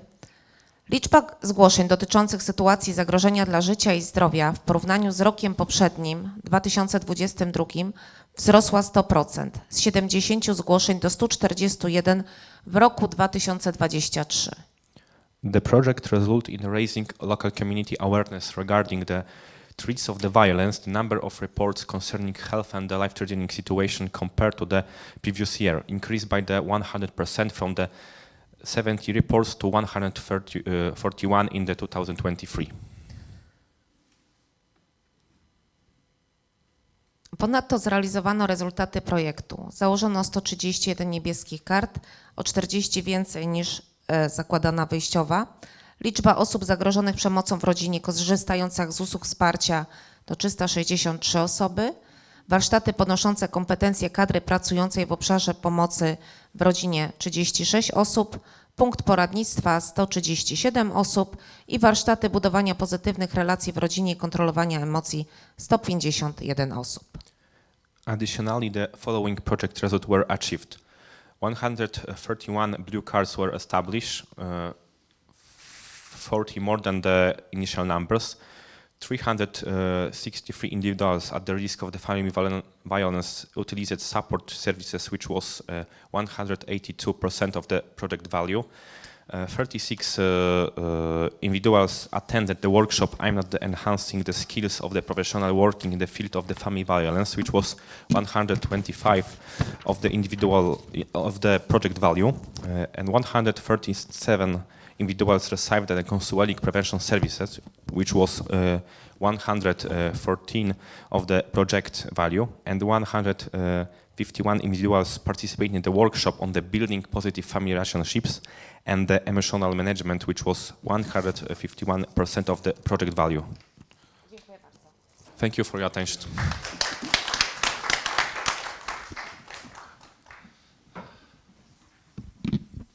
So, ladies and gentlemen, it is once again me. So, thank you very much. our experts for presentations, to Dr. Jarosław Przeperski, the research team leader, to Samuel Owusu, and to a representative from Kraków and Dzierżoniów. So now, according to the agenda, we have some time for a discussion. So if you have some question to our presenters, so please do not hesitate to ask our colleagues from the project. So maybe, nice. It's great that we have a Konrad with us, so please, you can ask. Thank you very much. My first question is quite simple. As far as I understand correctly, the main goal of the project was to find a way to fight against domestic violence more and more efficiently. And it's obvious that if we want to fight against something or someone, we have to know who or what we are fighting against. And my question is, what definition of the domestic violence did you choose within the project? And the second question is connected with, is related to this to the tool you've mentioned. Give me a second. I mean the relational risk assessment scale. And I'm not sure if I understand correctly. Did you create the tool within the project? And if you created the tool, what kind of tool is it? I mean, is it an algorithm-based tool, or maybe it's a structured professional judgment tool, or maybe it's a mix of those two different ways? So if you could say a few words about that, I would be very grateful. Thank you very much. Okay, thank you for these questions. So first thing is, the definition of the domestic violence. So there are plenty of definitions. So I think that we are academics, so don't, require from us one definition. But yeah, actually, the focus in the project was the prevention. So yeah, we go more in this area of prevention. So of course there is some kinds of domestic violence, and we are aware of this. Yes, we use because we work in this international teams. So we usually use this international definition. It's WHO definition of the domestic violence. So we use this. I don't remember this, by name, but yeah, by heart. But yeah, this is the common, because we worked with people from England, from Israel, etc. And the second question is, actually, this is not algorithm, because we thought about, we changed a little bit, the idea of this relational risk assessment tool. So the first thing we did, we asked Dr. Afandari from Israel, because she works in this area, to do at the beginning the literature review. So she indicated some risk factors from the literature, which cause, the first thing is the poor quality of the relationship, but second can lead also to the domestic violence. So we have actually in this tool, and this is more, like a support tool for professionals. This is, because I work in this area of the social support for years, and I research this area. So we think that, the last decision should belong to the professionals. It's a human relational working. So what we created, the tool which should support the decision making of the professional. And you have some stages and others. So maybe we haven't got time to explain this. Maybe what is worth to stress that we have two parts of this tool.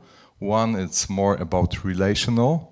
And if you have some, I would say, red flags during this interview about relational situation of the client, then you can move to the second part, and this is more about violence. So we don't want to stop. If it's no red flags or threats that there's some occurrence of the violence, you don't need to go to the second part, yes? So, and then this is useful because as you saw in the slide, here's from Krakow, you have different levels of relational quality. So this is also some, some support for the professionals. So if the relational situation is poor, so then can implement some different solution that is average or, it's high. So you just don't need to implement intervention, but just slight support for the couple, for example. Yeah, okay, I don't know if I answered the question. Okay, thank you. Thank you very much for this discussion. Maybe there are some other questions from audience. Oh, we have two. So you are the first on the left. Thank you very much for all of your presentations. It is very interesting to listen to you and to hear your experiences. My question regards the last presenter, which I find very interesting too, and that is what you see when you prevent domestic violence. You actually see the numbers are rising. We notice more domestic violence than we did before. Can you please dwell a little bit on that?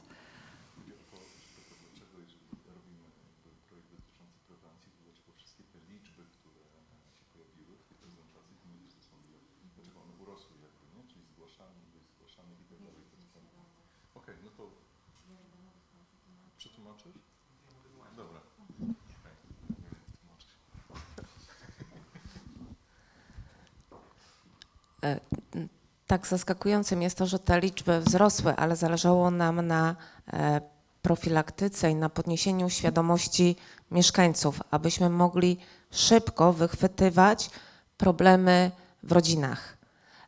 I stąd ten wskaźnik jest teraz wyższy, znamy problem i wiemy, w jakim obszarze musimy się poruszać, żeby za kilka lat były dużo niższe wskaźniki.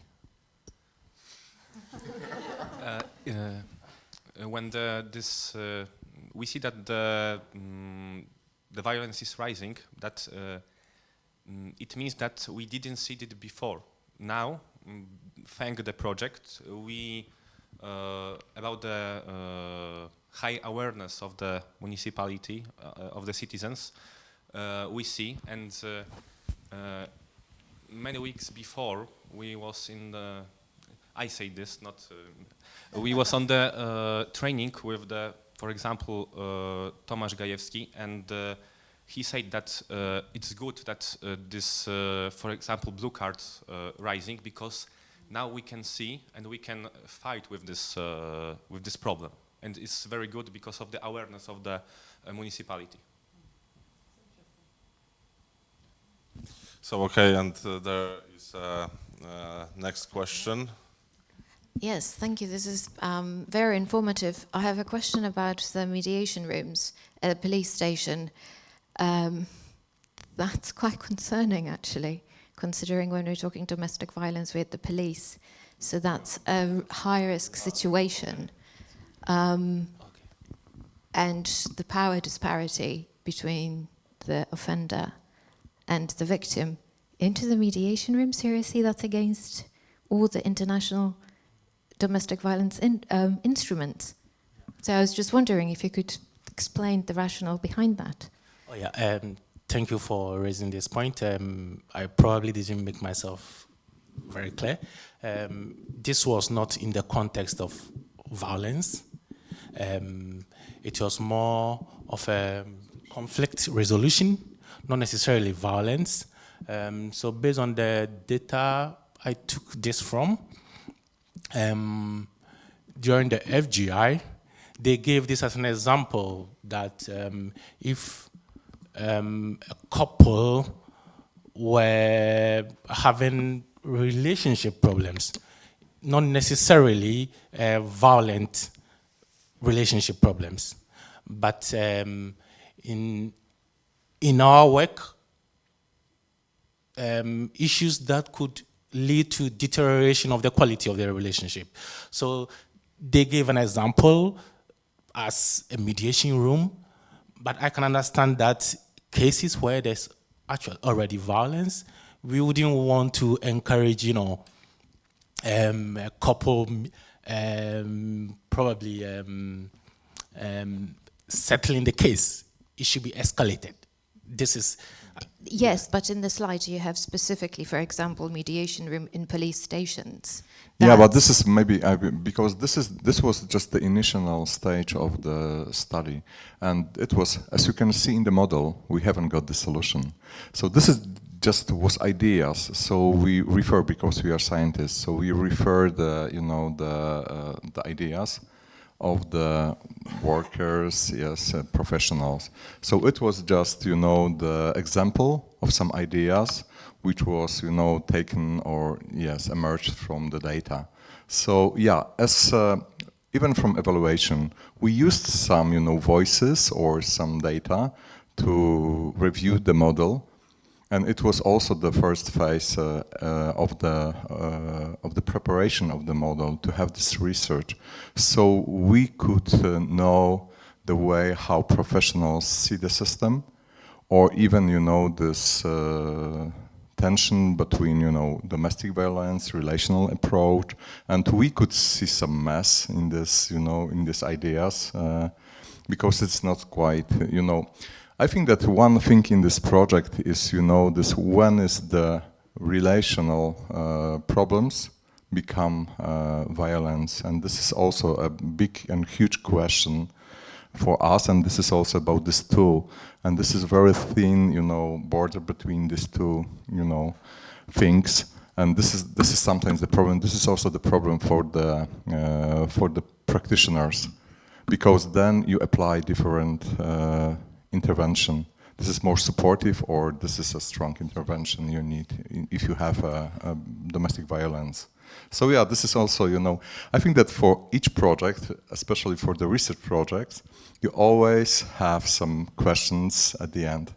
And I think that we should, think about the next project, how to, solve and, how to research the next questions. And this is also the value of the project, and you are more aware and about some questions. And this is I think this could be something like this, but we didn't use this concept of this. This is just the concept from the professionals. I really think this is great to hear this and quite reassuring, but this needs clarifying because, to be honest, I sit at the police station and I just go, oh my goodness, the potential of that to escalate and the danger for the victim is just off its scale. So I'm really glad that that's not happening. I just want to raise one point. I fully support your concern, and like Dr. Przeperski said, we didn't actually even include this in any of the solutions. And I just want to relate this to a point of using the relational risk assessment tool. We were very strict in recommending that, for instance, when a couple, when you are trying to assess, sometimes the assessor should ensure that if there were red flags or potential red flags, they wouldn't even do the assessment as a couple. So that, like the power imbalance issue you raised. For instance, if there's potential abuse, you wouldn't want the abuser and the abused in the same room being assessed. So I fully support your concern, and this was raised in the FGI, but this was not something we actually even considered in the solutions we offered. Yeah, so thank you for raising it. So thank you very much for this discussion. And now I would like to announce that our panel, the first panel, go to the end, and I would like to thank you very much for your attention, and please make some applause for our experts. And I would like to invite you to very short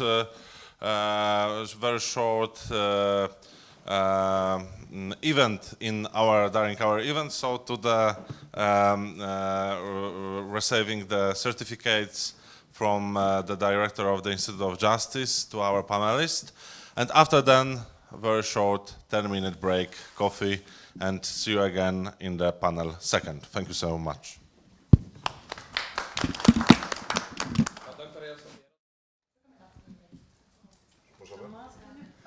Okay, so we'll start after the break. Atmosphere is relaxed, so yeah, we can. It's a great pleasure to invite now Norwegian team to present their presentation about within the project. So invite Professor Ingunn Sustrot and Dr. Patrycja Sosnowska-Buxton. And yes, for your presentation, which is titled, After All, I was taught that women should be submissive, associations between attitudes towards equality and attitudes toward violence.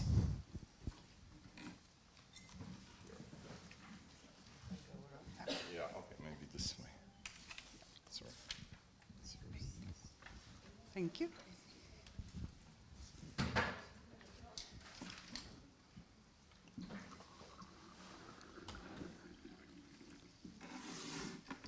Thank you. Thank you to all for organizing this event, for working with us in the project, both the Institute of Justice, the university, our researchers, and also together for us, the University of Stavanger, with our friends in Norse. I am Ingunn Studsrud, a professor at the University of Stavanger, and I'm here have presented or prepared this presentation together with Patrycja Sosnowska-Buxton. In a qualitative interview study with working with women, not a part of this project, but we did it parallel, with women rebuilding their lives after experiencing partner abuse. Norwegian Brit said, I try to console myself that it, meaning the partner abuse, could have happened to anyone. But I was an extremely easy target because I had none. I was used to endure. I was taught that women should be submissive. Escaping from a violent relationship was difficult, and she told me when I moved away, my parents said, how are you going to manage financially? I had to interrupt my education. I kept trying to finish my bachelor's, but because her husband refused her to use contraception, she had a lot of kids. She said, I only got to finish 1 year in my bachelor's, so I kind of had nothing. My mom and my dad were saying, nobody wants to rent an apartment to a single mom with 3 little kids making noise. I also talked to Maria, who grew up in Slovakia but lived in Norway when I interviewed her. She also highlighted various difficulties of leaving abusive relationships and many difficulties affecting immigrant women in particular. Both talked about economic and social mechanisms by which many women are forced into subordinated positions compared with men. Maria told me, in Slovakia, misogyny is something that is accepted. Everyone feels very free to comment on everything, from the woman's appearance to the way she raises her children. Misogyny is a hatred of, aversion to, and prejudice against women. Maria continued talking about the situation in Norway. There are some who believe that we no longer need feminism because problems are solved. Whereas where I'm from, feminist is still an insult. If you are a feminist, you hate me. Then you get no understanding. For them, being the victims of intimate partner violence was related to gender equality, including unequal power relations between women and men, rigid gender roles, norms and hierarchies, and of ascribing women a lower status in society. Although these women perceptions of attitudes are significant, we don't know how the Norwegian population's attitude are in general and relationships with gender equality and attitude toward violence. So we investigated it within this project, and we will share the study with you now. I should have added the logo of Norwegian Grants on this power presentation. I'm sorry about that. So we know that the Istanbul Convention is leading our project, and the planned activities here is to be in accordance with the Istanbul Convention. Intimate partner violence against women is a grave human rights violation and a serious global public health concern, as already said. Usually violence refers to physical, sexually, and psychological harmful behaviors in the context of marriage, cohabitation, or any forms of union, as well as emotional and economic abuse and controlling behaviors.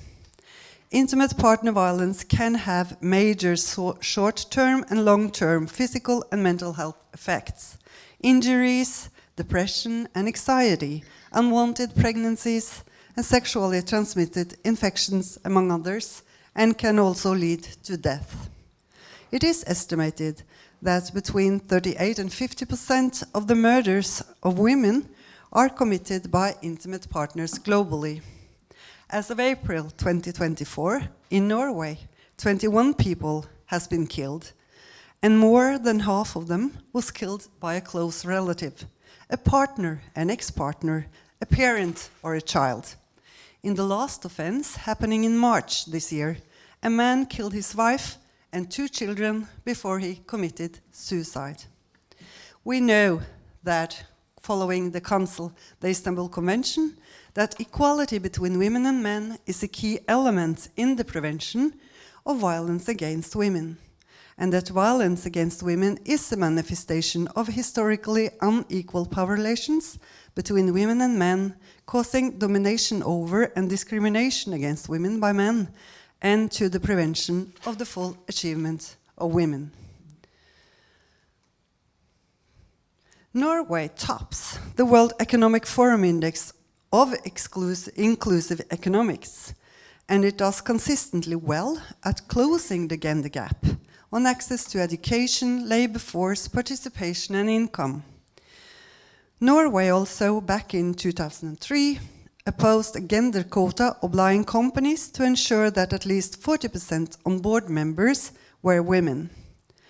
And this situation should mean that there are little accept of partner violence in Norway, because usually high rates of employment, education level are related to lower accept and a risk of partner violence. Most people are also positive to gender equality, and lately many think that more gender equality is needed in Norway, although a perception that is supported by slightly more women than men.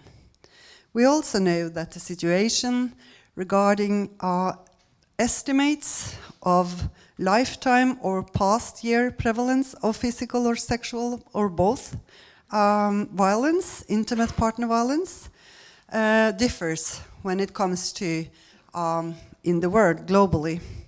We know also that the differences between largely higher income regions and low income and middle income regions are very pronounced, as you can see here.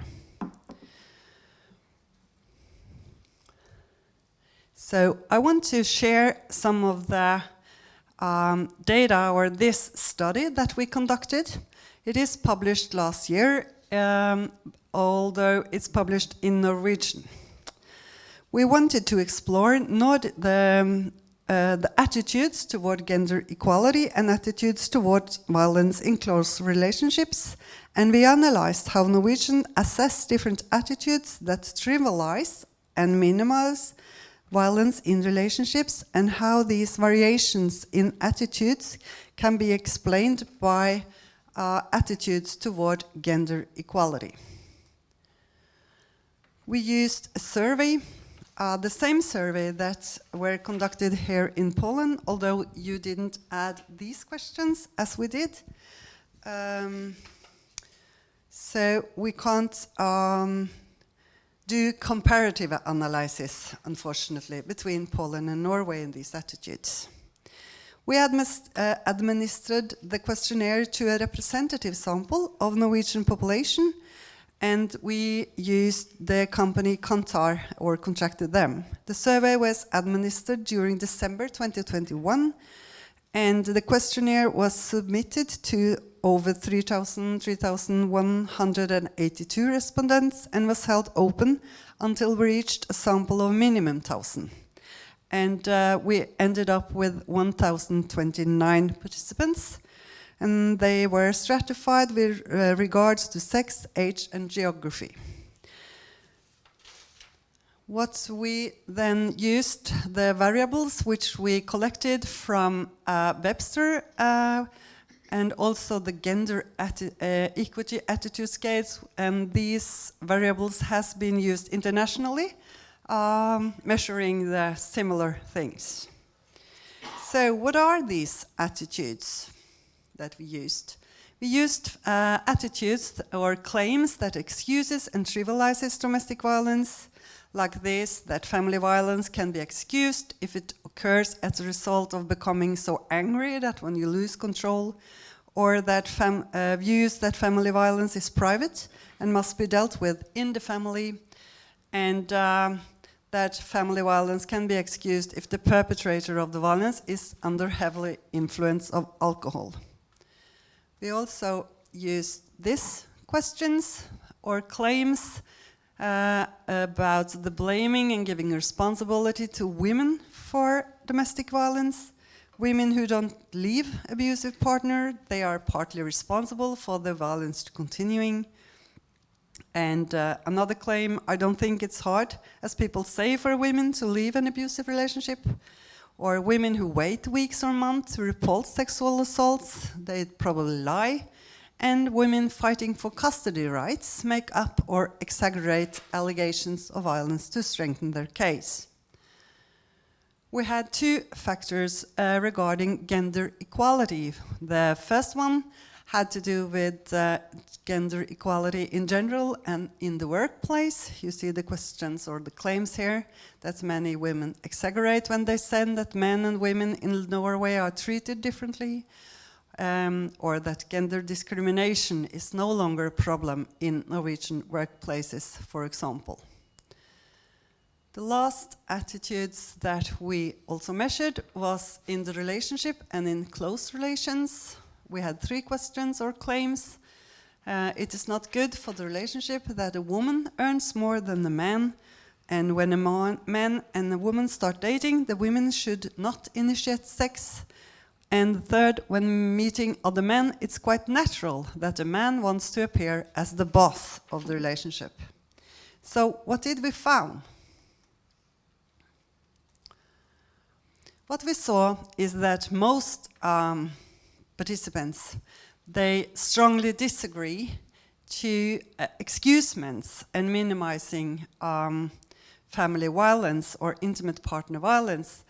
Close to 90 and above 90% do disagree that it can be excused and it should be held privately, or that it is a woman's duty to remain in an abusive relationship, for example.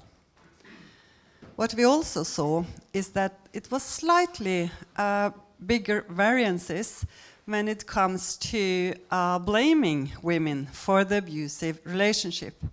We see here that 40% strongly disagree to the claim that women fighting for custody rights make up or exaggerate allegations of violence to strengthen their case. And also there are quite many that neither agree nor disagree to the view that women who wait weeks or months to report sexual assaults probably lies. We also need to see here that there are some, particularly in the last claim, that it was less people that actually answered it. We see here that also when it comes to gender equality, that there were quite different opinions, that some strongly disagree that many women exaggerate when they say that men and women in Norway are treated differently. So it is a view that we should support for gender equality. But we see the variations also. We also see that we have high support for disagreement that we should have equality when it comes to relationships. Although the last question, there are less people who disagree when meeting other men. It's quite natural that a man wants to appear as the boss of the relationship. So there is some variations when it comes to views or attitudes toward gender equality. What we saw is that it is significant correlations between attitudes toward gender equality and attitude towards violence. Men tend to report more negative attitudes toward gender equality than women. We also saw statistically relationships with men with negative attitudes to gender equality. They are also, to the large extent, the same men who are inclined to excuse domestic violence and mean it should be kept in the family.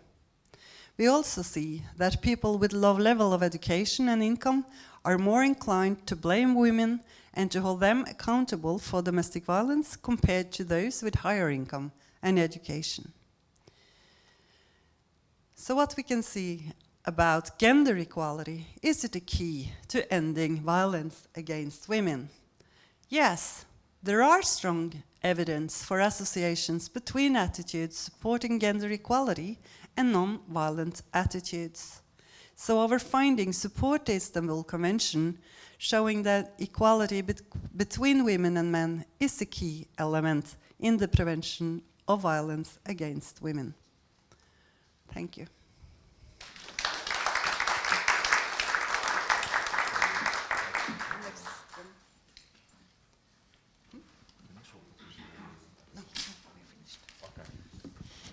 Thank you for this presentation. I think that we'll leave, questions as a previous session, because I have some, maybe not now. So thank you for this extremely interesting presentation.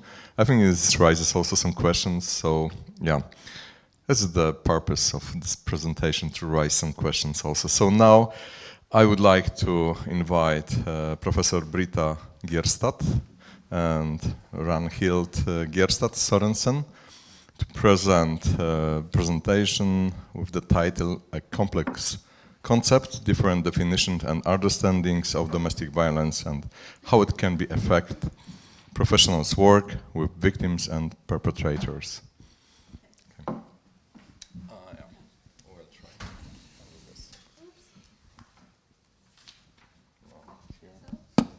It's like a dance. Okay, so I will change seats.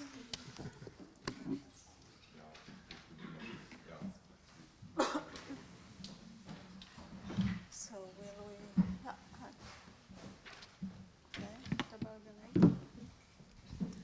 Yes, hello everybody. This is my colleague Ragnhild Gjerstad Sørensen, and my name is Britta Gjerstad. And we will start by saying thank you to all of you who has been involved in the project and with whom we have cooperated. Thank you for inviting us into the project. Thank you for leading it, for organizing it, for conducting research. It has been great. We have learned a lot from this project, and we are grateful for that. So thank you, all of you. Now we are going to give a presentation based on the research done in Norway. We have called our presentation A Complex Concept, Different Definitions and Understandings of Domestic Violence and How It Can Affect Professionals' Work with Victims and Perpetrators. the concept of domestic violence. Sorry, I forgot.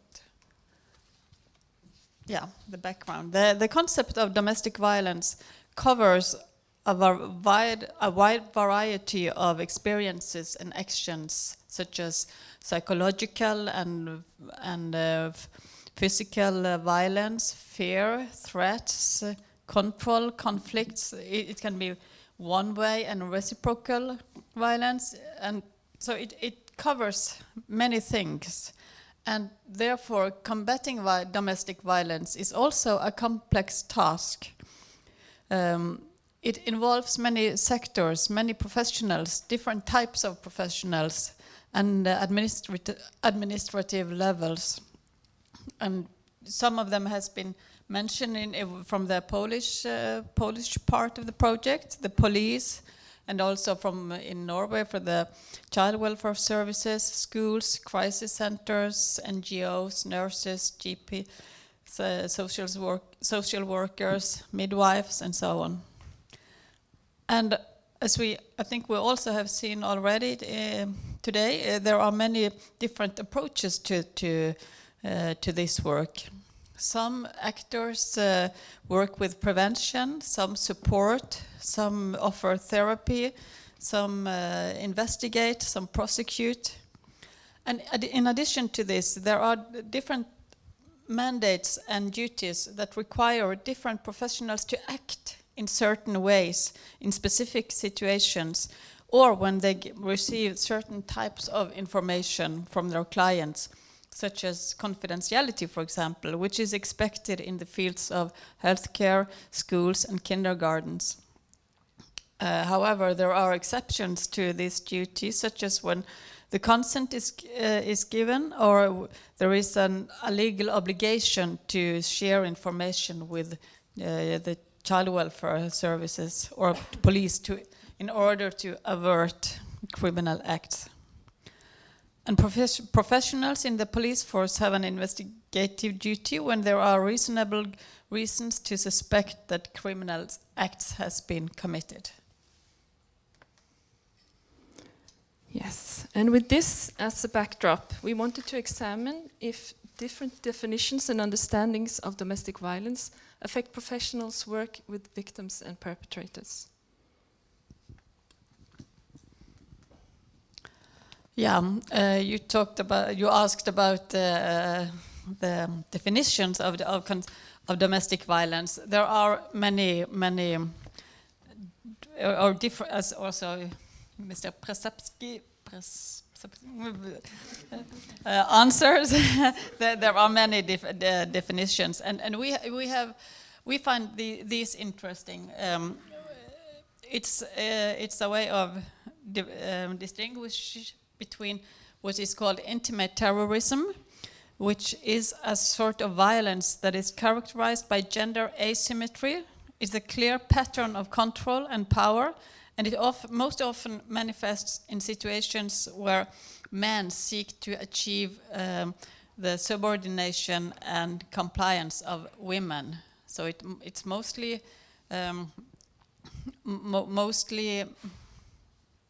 the violence is mostly directed towards women, and may not be physical, but about control and power. And then on the other hand, there are situational couple violence, which is more symmetrical. It's violence between equal adult partners, often triggered by lack of appropriate skills to solve situationally provoked conflicts in a non-aggressive way. And it's also usually less severe, and it's also the most common form of intimate partner violence. It is often called and treated as high parental conflicts, at least in the Norwegian child welfare service. And this type of conflict or this type of violence can be reciprocal between both parents. So both the men and women can be victims and perpetrators. And it spans from single episodes to chronic patterns.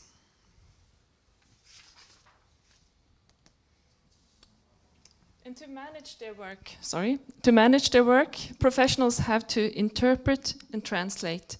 Firstly, the often conflicting aims of the service, but also they have to interpret and translate situations set against possible criteria for action and available tools or measures.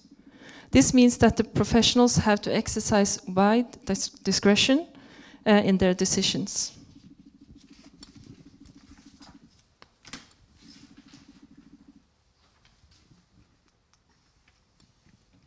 Yes, the data we have used comes from the Norwegian research. So we have examined, we have gathered Norwegian professionals with different training, roles and mandates, and examined their perceptions of what challenges they face in understanding and uncovering violence, domestic violence.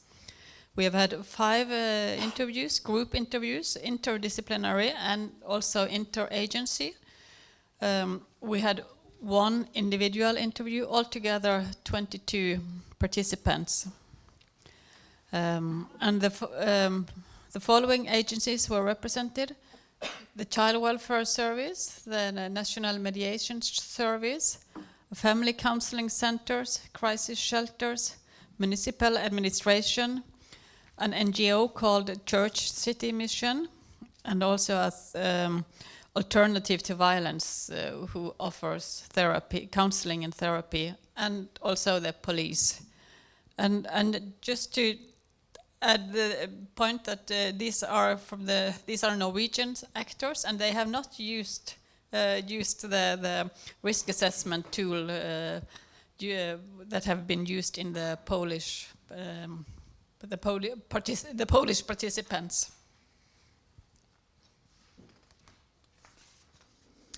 And over to our findings. Our results reveal challenges related to different understandings of domestic violence on 3 dimensions.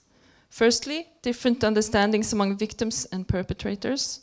Secondly, between clients and professionals. And finally, different definitions and understandings defined by law and mandate. Yes, firstly, we find different understanding among victims and perpetrators, as illustrated in this quote from an employee in the police support center. So, when you are talking about violence, it happens that it may occur to them that they are exposed to control and psychological violence, something that they may not think of as violence in the first place. Some people only think of physical blows and such as violence. And this quote gives us an example of how challenging it can be to identify and uncover violence. The word violence, it may not be used. Some clients do not necessarily call or recognize their experience as violence and may first realize it in conversations with the professionals, that what they are experiencing actually is domestic violence. And they may not even want to admit. They may be aware of it, but not wanting to admit it.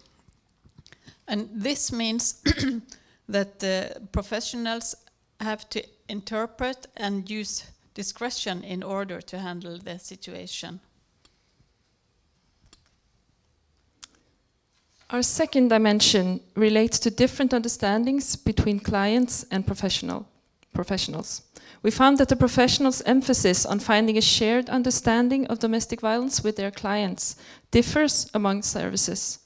It seems less important to family counselors and NGOs, who to a greater extent approach the case with the concepts used by their clients. As an employee in a family counseling service said, "If they call it triggers, we call it triggers." A defined and shared understanding seemed more important to child welfare service workers and police. We also found examples of perhaps too narrow understandings of what domestic violence is, implying a risk of the violence not being recognized, as this quote from a multicultural dialogue advisor in one municipality describes. "When I worked in the child welfare service, there were stories of violence against men by female partners that were never addressed that were clearly described and that were never passed on to any kind of follow-up and guidance, because it doesn't fit in our heads.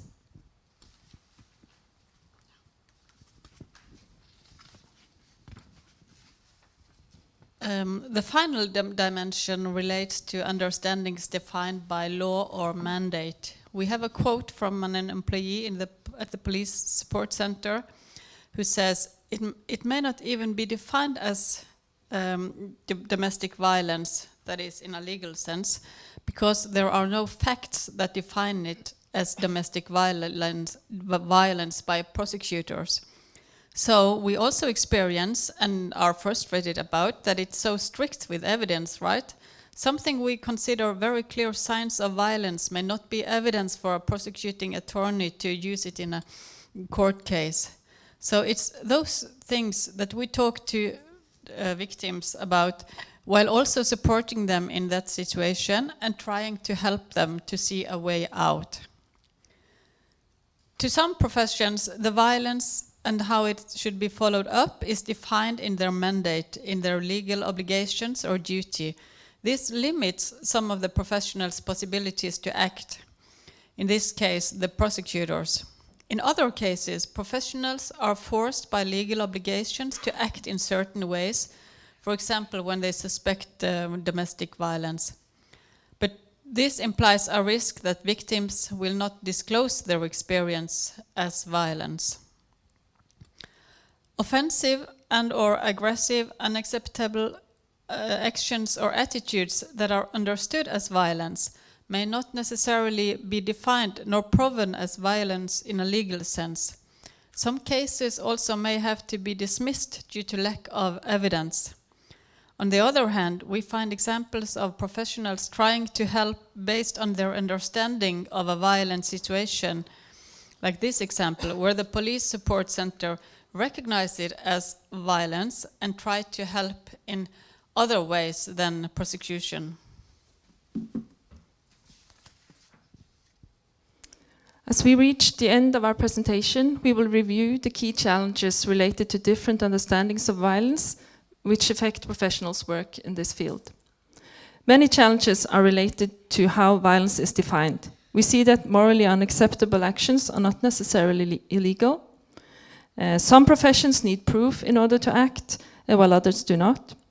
While some professions aim for a shared understanding, it is not necessary to others.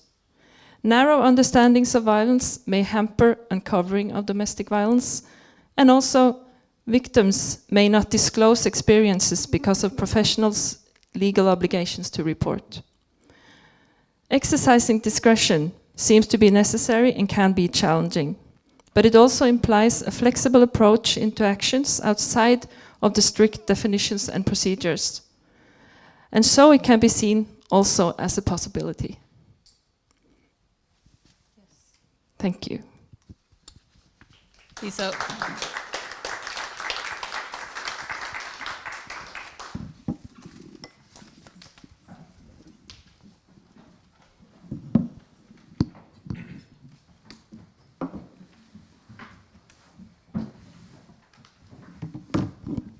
So thank you for this presentation. I think that it was also an answer for the question of you about the definition of, and I think that this is also a challenge, and this is encourage us to looking for, definitions and also, the methods of works with people and other things. Yes, as you mentioned in your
perceived accessibility of services that may help when you have first relationship problems and then violence. This paper is only about relationship problems, not violence, but we also have data on that. The question, and also we have narrowed it because we asked both Norwegians and Poles about their attitudes towards the services of help. It could be church, it could be a private organization. Here, we are only going to focus on public services. The slide is not here yet, is it? No. We were told that now it's lunch, so we have to finish fast. So I'm just going to continue my slide without it. so we pose two interrelated questions. The first is, are there differences between Norway and Poland in inclined help seeking and perceived accessibility to public services in case of relationship problems? So that is we just present frequency tables just to see if there are differences. She will talk more about that. The next question that we pose is that if there are differences between Norway and Poland in how different dimensions of accessibility actually predict if they would seek help or not. So does the perceived accessibility do something about what you would actually do in a given situation, whether it's a relationship problem? Yes. I think I have 2 more slides before she goes in, but if we have a little time, just you can continue now. Okay, I can do the 2. Is this a long time before we get the slide here? No.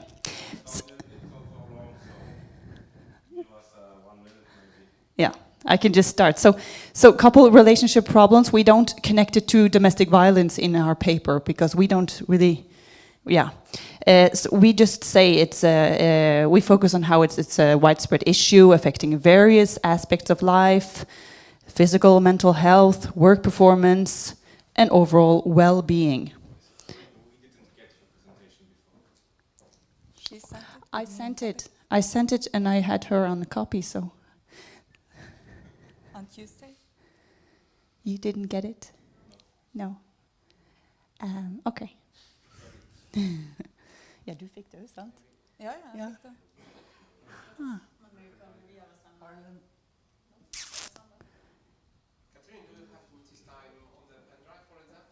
I have it probably on my cell phone. Yes. I can try one more time and send it.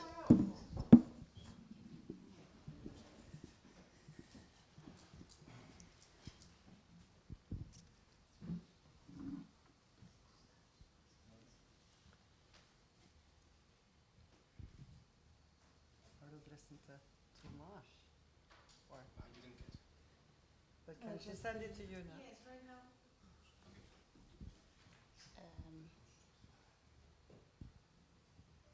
So I send it one more time to Julia Starybrat. Can I send it to somebody else just to be sure?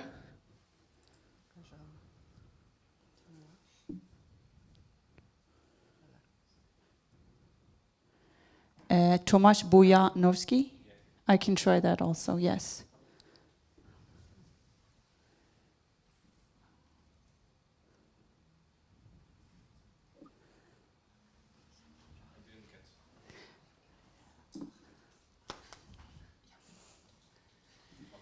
It's going to take a couple of seconds, isn't it? Yeah.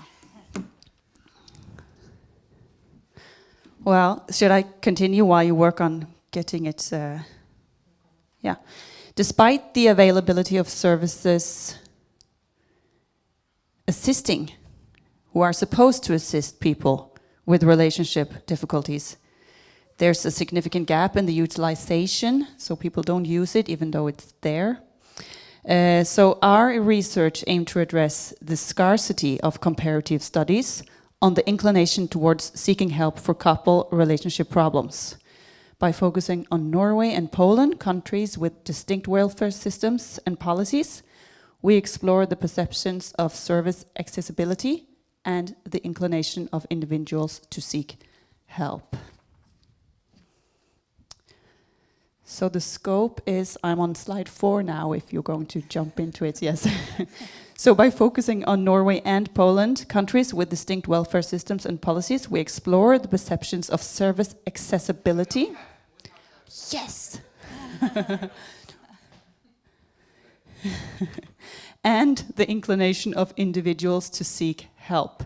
So I think we are trying to get an image not only about how people and their attitudes towards seeking help, but also their perceptions about their possibilities of getting the help if they try to seek it. So we're trying, looking at the match sort of between these. The study is important as it not only bridges a critical research gap, but also offers valuable insight into how different welfare systems influence help-seeking behaviors.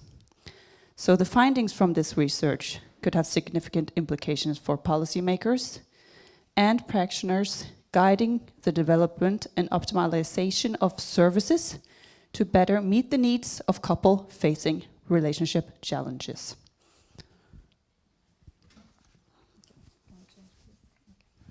So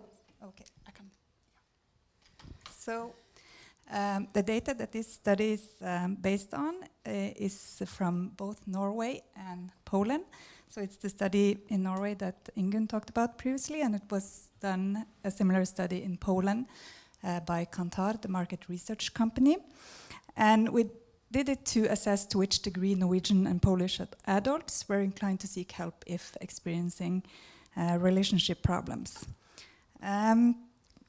So we had 3,000 participants in Poland and 663 Norwegian participants, because we had some inclusion criteria, so it was only the participants between 25 and 66 years old with relationship experience that were included in the data analysis here.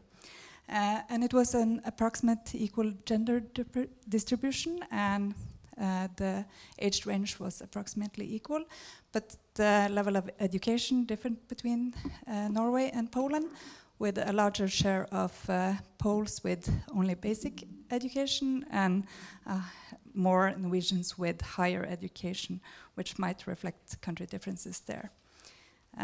So when it comes to our measures and procedure, participants were presented with different questions regarding how they perceive available public services in case of relationship problems. And first, Patrick and Sophia are married and have 2 children. They both work but have financial problems. Jacob decides to work overtime to meet the family needs. As a result, Jacob spends less time with his family. Sophie, apart from her usual professional work, takes care of children by herself most of the time. The situation is demanding, and they both become tired and irritable over time. They often argue because neither of them is able to communicate their needs and concerns to the other person. So this was the frame within the questions were asked. And then they were asked questions about their inclination to seek help from public services in terms of relationship problems, and whether they found public services to be useful, available, accessible, adequate, acceptable, affordable sources of help. And all of these variables were dichotomous coded, either yes or no. So what we saw was that when it came to inclined help seeking in case of relationship problems, a significant higher proportion of Norwegians compared with Poles were inclined to seek help from public services in case of relationship problems. So as we see in the graphics, 52.2% of Norwegians said that they would ask for help from public services, and in comparison, only 30% of Poles said that they would seek help from public services. We also found some country differences concerning perceived accessibility of public services. And the general pattern was that compared with Poles, a larger share of Norwegians were aware of public services, thought they were available, accessible, and acceptable among all groups in society, and affordable in terms of costs for fees and transport and so on. With the exception of adequacy, where more Poles than Norwegians found that fewest of participants endorsed, both in Poland with only 24% and especially in Norway with only 8%, which means that governments probably should review opening hours to fit the needs of inhabitants.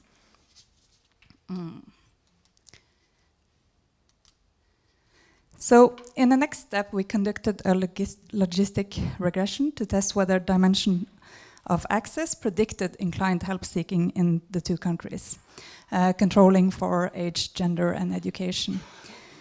And we found that all dimensions of access were significant predictors of help seeking for relationship problems, meaning that those who were more aware of public services and perceived them to be accessible, useful, available, acceptable, adequate, and affordable sources of help were more inclined to seek help from public services if experiencing relationship problems. And this was both in Norway and in Poland.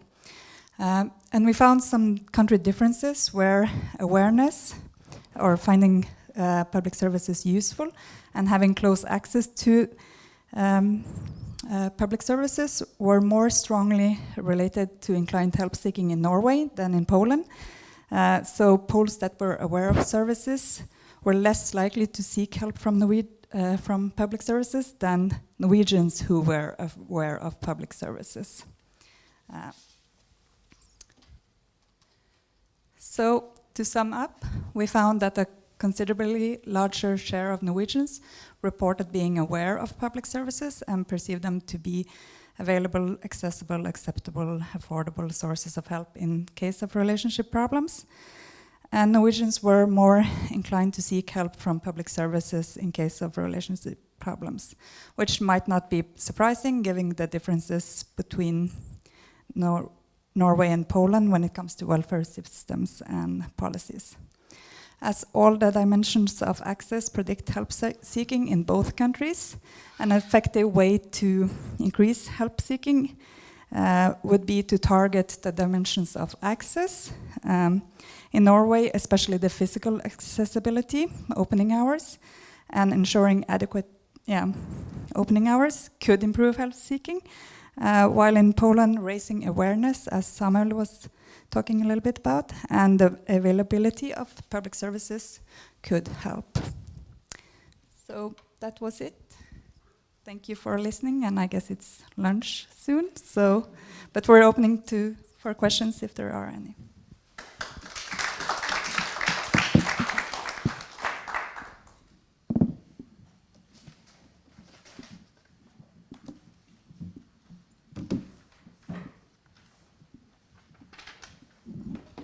Thank you for your presentation.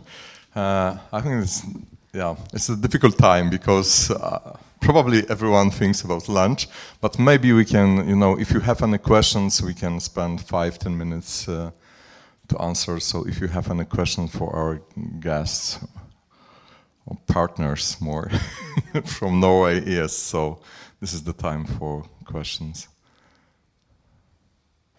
Yeah.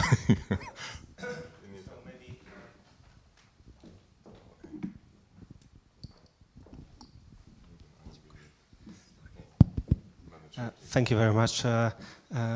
One question for Britta and Ranild. Thank you very much for your interesting and inspiring presentation.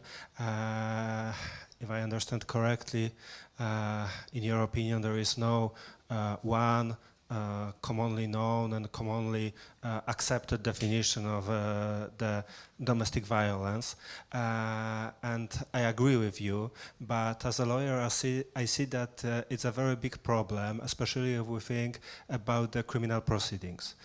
For instance, I have a client, he is a very big, muscular, strong, but not very intelligent man, and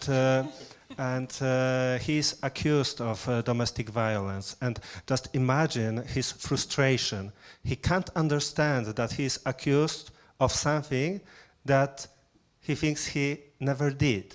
Because in his opinion, he just pushed his wife sometimes.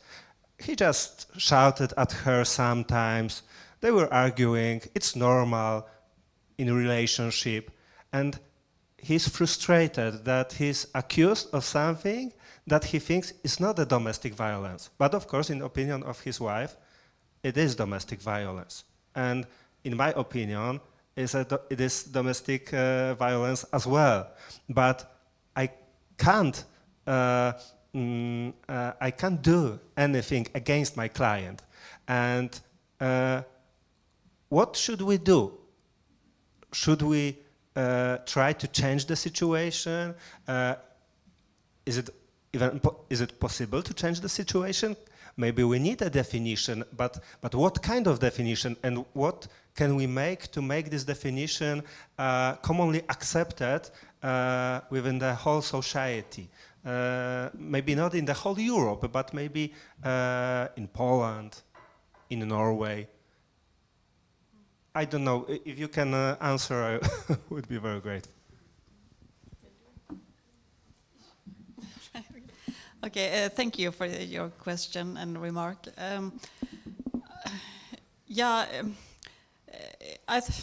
It's a difficult question, and it's no easy answer to it. I would say that, let me compare the law with research, because in research, in order to discover or to make people report on violence, we ask very specific questions. We don't, in research, we don't ask, is your partner being violent towards you? We ask, did he or she push you? Did he drag you by your hair?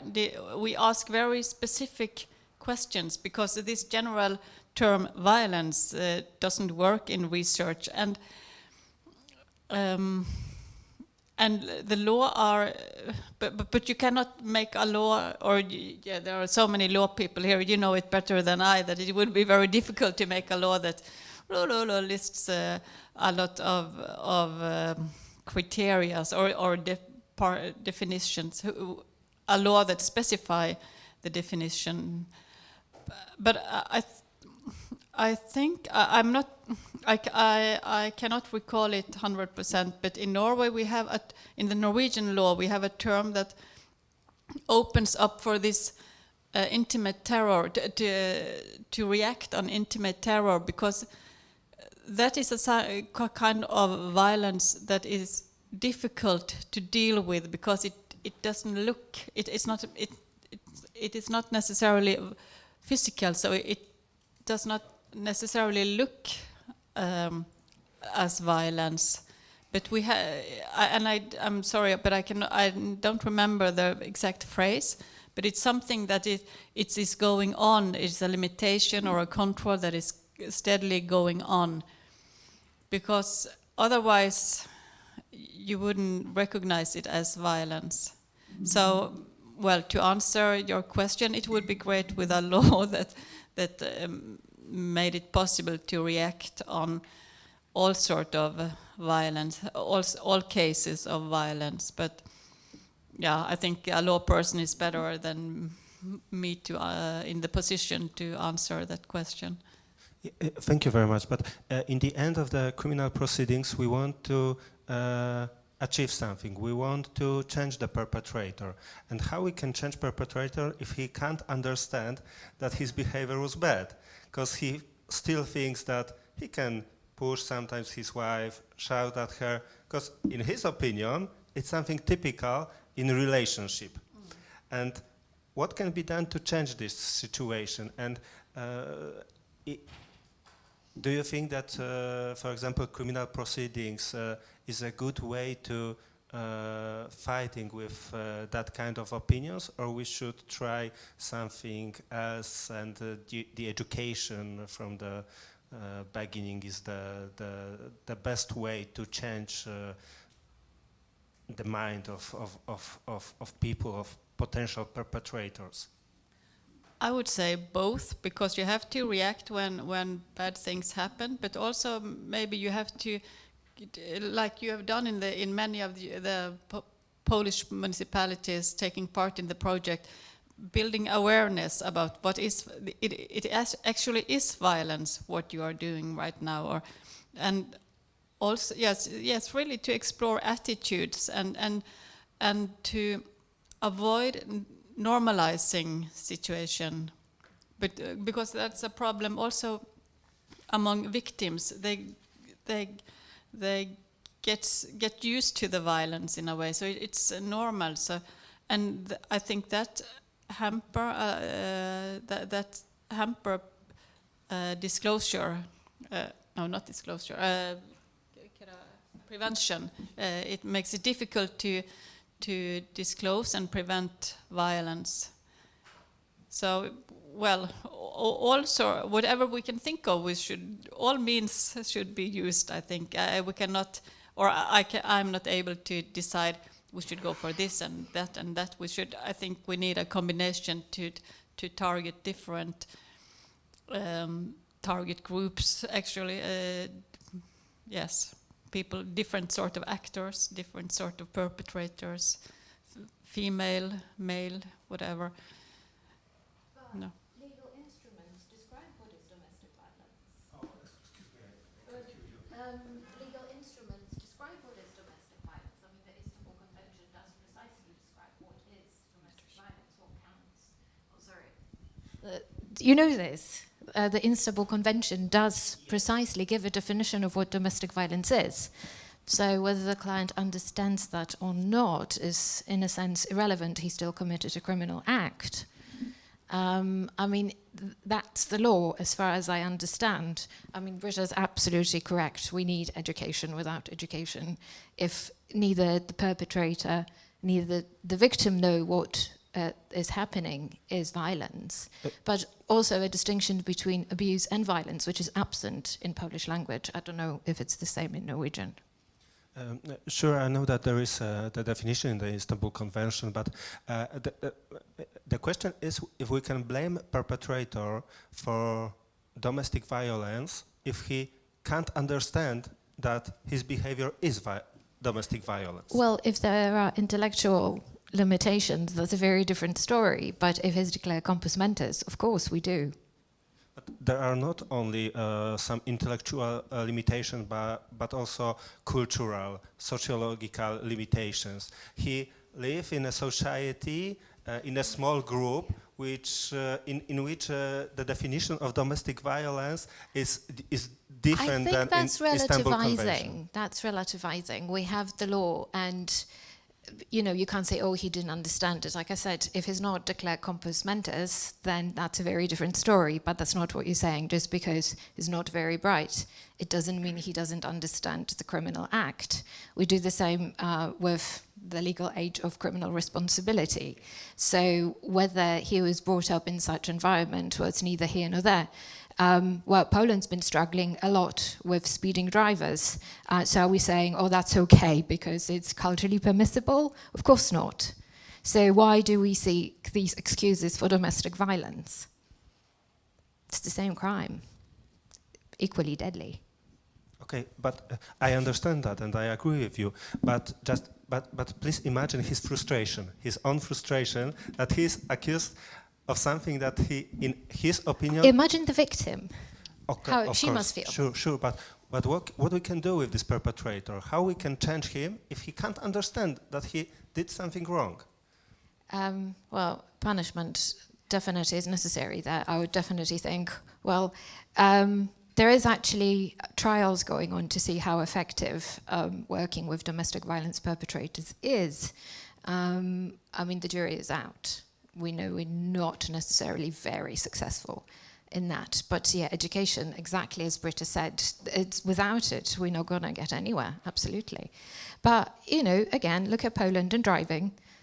The fines seem to be doing a pretty good job. So perhaps the way through the criminalization is the way forward. Okay, thank you. I think this is a very interesting discussion about the state and the citizens and other things, paternalism and other issues. So we can spend hours talking in this, but I think that the lunch is, I don't know if it's waiting still, but maybe we will try to find if it's so. Okay, now something different, I think, before lunch. And after this celebrity, yes, we can go to lunch. The Act of 2003 on public benefit activities and volunteering. In the Polish legal system, before the Act of Counteracting Domestic Violence of 2005, this counteracting focused on the application of Article 207 of Polish Penal Code. At the same time, cooperation between non-public and public organizations could also include, among others, on the participation of social organizations in criminal proceedings. However, penal regulations themselves turn out to be ineffective. Cooperation may be general or specific. In the first case, we can point to a general obligation for local government units to cooperate with non-public entities. However, in the second case, these standards concern, among others, cooperation in the field of counteracting alcoholism, public benefit activities, and social assistance. In general, cooperation between public and non-public entities in the Polish legal system in the field of common goals is therefore not a novelty. And these parties already have some experience in such cooperation.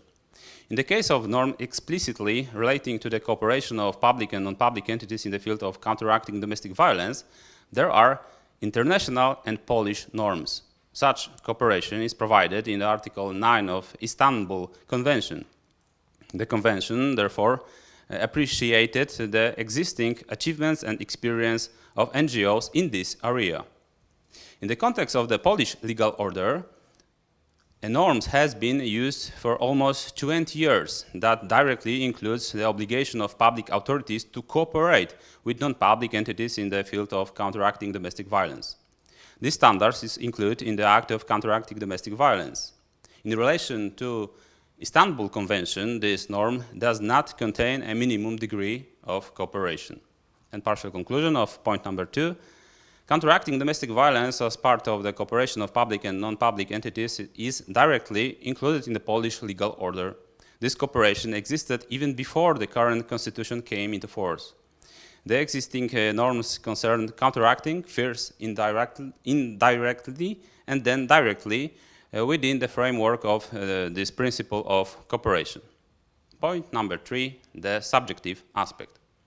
Public entities is in accordance with the principle of legalism, must operate on a specific legal basis. Without this basis, cooperation between public and non-public entities in the field of counteracting domestic violence is not possible. Therefore, not every public entity can undertake such cooperation. In terms of public entities, we can find the first one, entities directly mentioned in the Act of Counteracting Domestic Violence, and then entities that are not listed in this act, but cooperate on a different legal basis with non-public entities in the field of counteracting domestic violence. In the first case, local government administration entities should be indicated. In the case of local government units, they implement, among others, own tasks and assigned tasks in the field of counteracting domestic violence. In terms of cooperation between local government administration entities and non-public entities for practical reasons, the interdisciplinary team holds a special place. This team also includes representatives of NGOs. As part of the functioning of the team, representatives of NGOs have influence, among others, on the content of the regulations of this team. In addition to local government administration entities, the Act of Counteracting Domestic Violence also lists government administration entities. The first entity to be mentioned in the government itself, it adopts the government countermeasure program. It is also necessary to point out the task of voivode, in Polish vojewoda, who include, among others, controls the implementation of tasks in the field of counteracting domestic violence performed by non-public entities and the basis of contracts with central and local government administration entities. Public entities cooperating with non-public entities in the field of counteracting domestic violence include a number of entities that are not listed in this act. Such entities include, among others, courts or even the police. And partial conclusion of point number 3. The catalog of public and non-public entities that can cooperate in the field of domestic violence is wide. Much more entities can be found on the non-public side in Poland, especially. This is due to the possibility of counteracting domestic violence, among others, as a part of public benefit activities. Various configurations of cooperation are possible, for example, bilateral or multilateral. Cooperation in this area may be collegial or non-collegial. The catalog of public and non-public entities that can cooperate in the field counteracting domestic violence is not limited only to this act and is complemented by others act in Polish legal orders. Point number 4, the objective aspect. In the objective aspect, cooperation is possible when the implementation of tasks of public entities on the basis of law and the implementation of statutory activities by non-public entities concern the same goal. In the case of public entities, it should be noted that the act of counteracting domestic violence specifies tasks in the field of counteracting. The act applies not only to use of such violence, but also at the earlier stage. However, this act is not the only legal basis for implementation of tasks by public entities. Legal definitions of domestic violence can be found in the Polish legal system. Such definitions are in the Istanbul Convention and this act. The act uses an open catalog. Therefore, this definition of domestic violence is very broad. The subject of counteracting domestic violence within the framework of cooperation between public and non-public entities is therefore broad. This definition is in relation to the definition contained in the Istanbul Convention. The relationship between these two definitions leads to the conclusions that the definition in the Act is more extensive and precise than the definition in the Convention. The Act is more precise than the Convention, which applies to many European countries. This is a natural construction. The scope of cooperation in the field of counteracting domestic violence includes, among others, providing assistance to victims of domestic violence, impact on people using domestic violence, and raising public awareness of domestic violence. Help for a victim of domestic violence can be provided in a wide range. The Act contains an open catalog of forms of free assistance with victims of this violence. These people should be informed about these forms. Such cooperation assistance may consist, for example, in the work of interdisciplinary team. Therefore, there are many potential areas of cooperation in the field of this counteracting.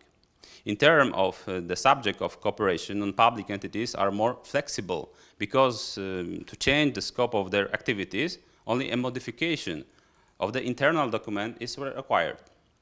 This allows non-public entities to respond quite quickly and provide assistance according to current needs. Public entities do not have such flexibility. And point number 5, formal aspect. Cooperation of public and non-public entities in the field of counteracting domestic violence can take many forms. This cooperation may be contractual or non-contractual. In addition to commissioning the implementation of public tasks, the following forms can be mentioned. The first one, bilateral information about future directions of activity. Then, consulting draft normatives acts with NGOs, creating teams of advisors, contract for implementation of a local initiative, partnership agreement. In practice, there is also an unnamed contract, the so-called special cooperation agreements concluded by public and non-public entities. Its essence consists of provisions in the which the parties only declare action. For example, declaration of cooperation in this field. Moreover, NGOs may be a party to many proceedings related to the broadly understood counteracting of domestic violence, for example, as a part of administrative, criminal, civil proceedings, and even proceedings regulated by the international law. Partial conclusion of point number 5. The formal aspect of cooperation in the field of domestic violence is secondary to the subjective aspect. Typically, cooperation involves public entities financing the performance of tasks in the field of counteracting domestic violence by non-public entities on the basis of the contract or providing them with appropriate. The subject of cooperation is also visible being the financial aspect. For example, exchange of information between public and non-public entities on the activities to counteract domestic violence. And the last point, general conclusions. Cooperation of public and non-public entities in field of counteracting domestic violence in the Polish legal system is a complex issue. In the historical aspect, it is worth pointing out that the applicable norms regulated counteraction first indirectly and then also directly as a part of the principle of cooperation. Currently, cooperation between public and non-public entities in the field of counteracting domestic violence results directly or indirectly from constitutional international norms.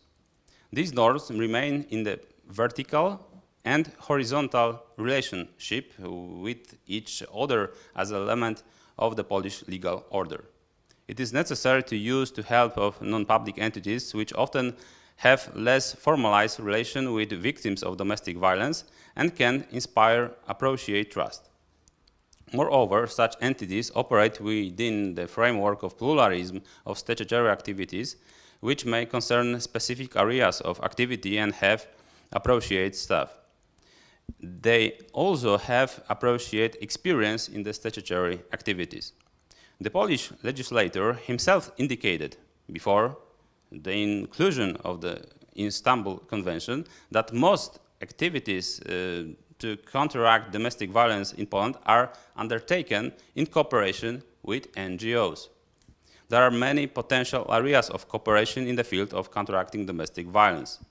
The implementation of public tasks requires an appropriate legal basis. Non-public entities are more flexible in terms of the subject of cooperation, which allows for a quick response and provision of assistance in accordance with current needs. The current norms of cooperation are structured, and it would be worth concentrating them in the act of counteracting domestic violence or including in this act references to the other normative acts regarding domestic violence. And the last thought, maybe rule. The wider cooperation, the less domestic violence. Thank you for your attention. Thank you so much. So last but not least, I would like to introduce Professor Konrad Burdziak, who will present a paper entitled Combating Domestic Violence from the Perspective of Criminal Prosecution Practice. Thank you very much. Good afternoon. My name is Konrad Burdziak. As you heard, I'm an assistant professor at the Faculty of Law and Administration at the University of Szczecin and former assistant professor at the Institute of Justice. And this is why I'm the part of this project. And please, Professor Wielec, Professor Oręziak, let me express my gratitude for the opportunity to participate this interesting project, participate this interesting event. It's a real honor for me. Thank you very much. But let's get to the substance. As we heard today, there is no one commonly known, commonly accepted definition of domestic violence. There are many definitions, especially a definition provided in Article 3 of the Istanbul Convention. So what does it mean? It means that we can define, we can understand domestic violence in many different ways. But one thing is clear: domestic regarding of the manner of understanding and defining domestic violence, it's clear that it's an undesirable phenomenon. It's a phenomenon we have to counteract in many different ways, with the use of many different measures, including measures provided by the law, especially criminal law, criminal procedures. So the measures undertaken by the public prosecutors.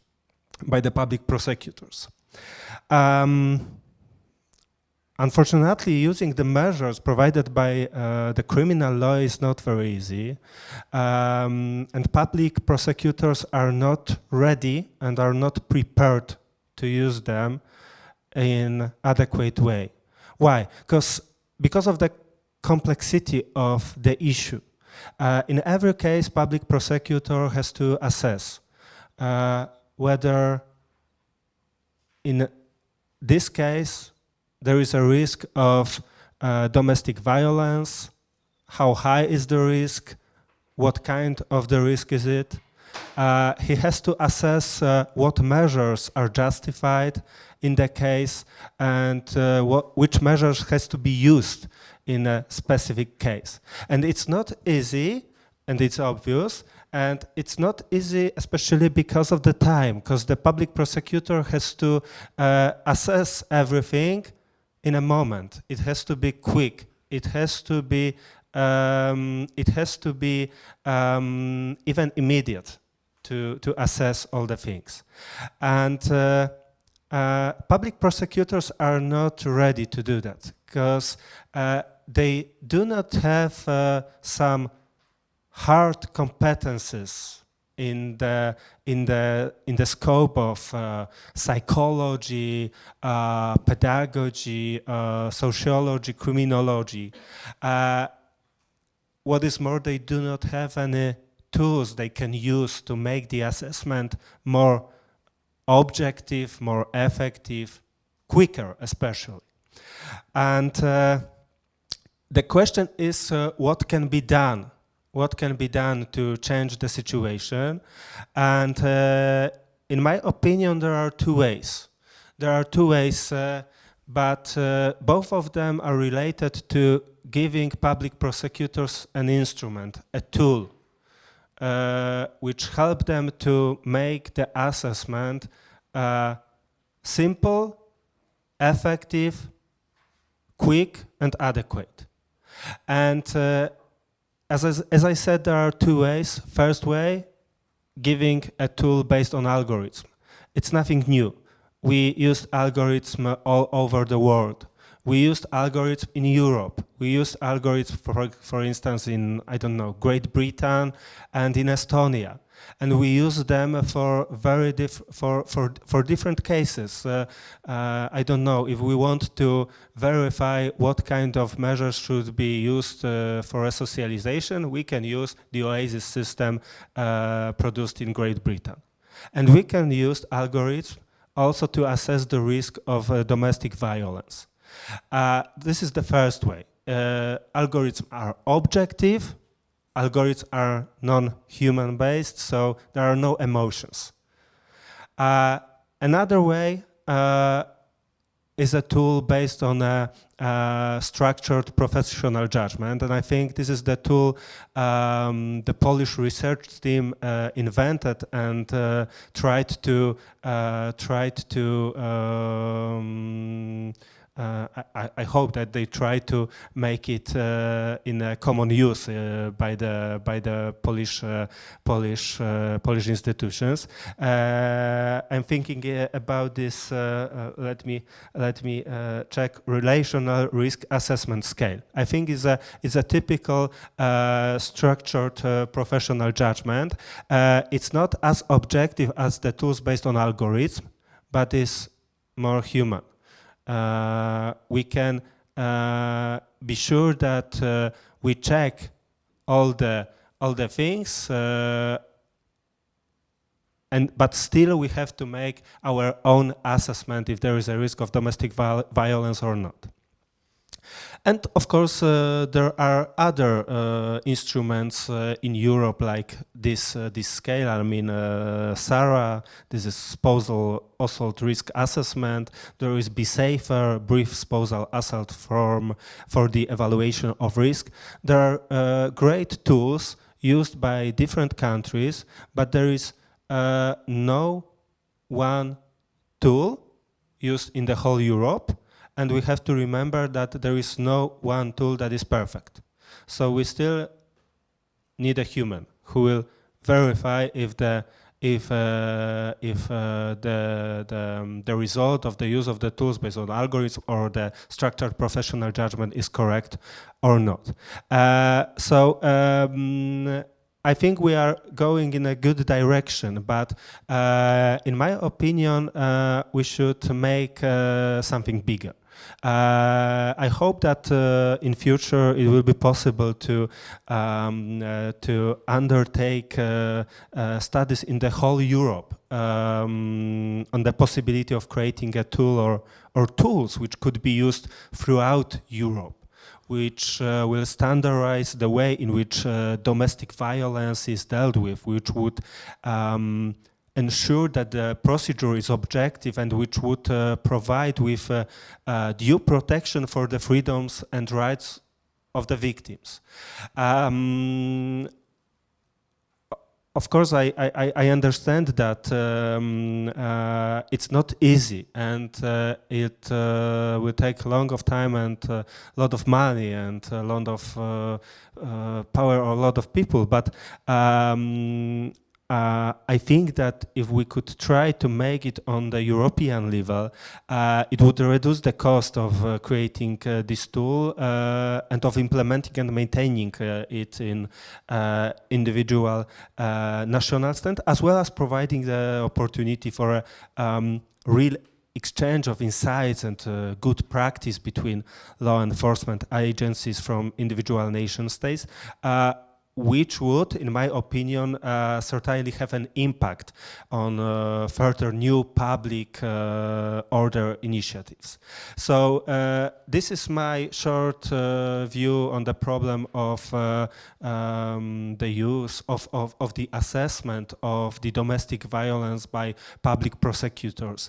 As I said, public prosecutors in Poland are not ready, are not prepared, and they need something more. They need, of course, some training, but I think there should be a tool which can help them in making all the assessment during the criminal process, make it more objective, more effective, and more adequate. I think you can read more in the article, in the monograph, which is probably even ready. That's why I won't tell more now. This is my short opinion in the view of the situation in Poland in the scope of criminal proceedings. Thank you very much. Thank you. Thank you very much. So, does anyone have any questions? Okay, please.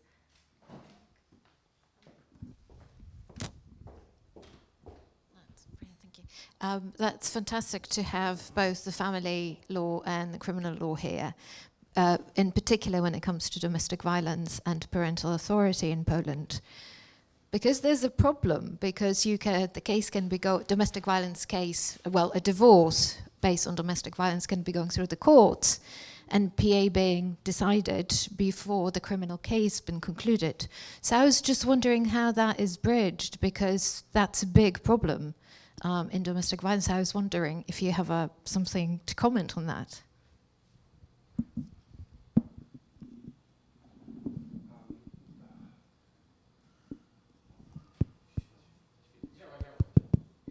Okay.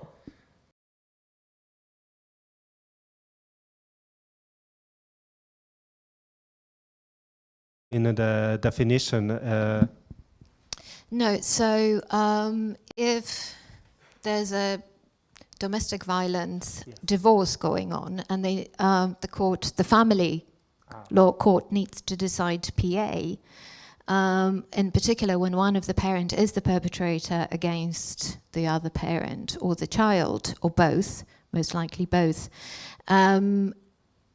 that case can go much faster than the criminal law. And we end up in cases in Poland, fairly well documented, where abusive and violent fathers in particular retain PA because their criminal case has not concluded. So I was just that's a big problem. Is it? Yes, yes it is, yeah. Because we have civil law and criminal law, and there could be two different cases at the same time. And I understand that the dynamic of those cases are different, but is it really a problem? Because in terms of domestic violence, it is, because if the perpetrator has not been criminally convicted, not proven guilty, then it makes it very difficult to proceed domestic violence as a cause of marital breakdown and then deciding PA parental authority. But please remember that it is not necessary to finish the criminal case to finish the civil case. I understand that. I was just wondering, how do you connect the two so they perhaps work in tandem when it comes to domestic violence? First of all, it's not necessarily connected, because there could be civil case and no criminal case, and it depends on the parties of the civil case if they are ready to inform public prosecutor or police about the situation in their family. If they inform the public prosecutor, the criminal case will happen. But it is not necessary. And the question is if we really need the criminal case in a situation where the civil case is finished, we have divorce, the father or the mother is outside the house, he has no contact with his wife, his children. Do we really need the criminal case? In my opinion, it is necessary.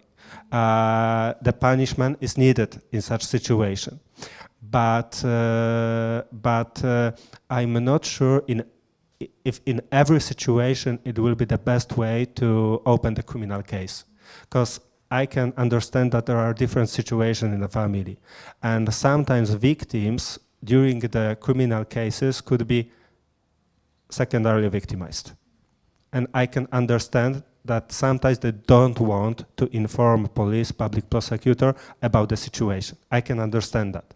As a lawyer, I can say that I would really want to see in every such situation a criminal case, but I can understand the victim.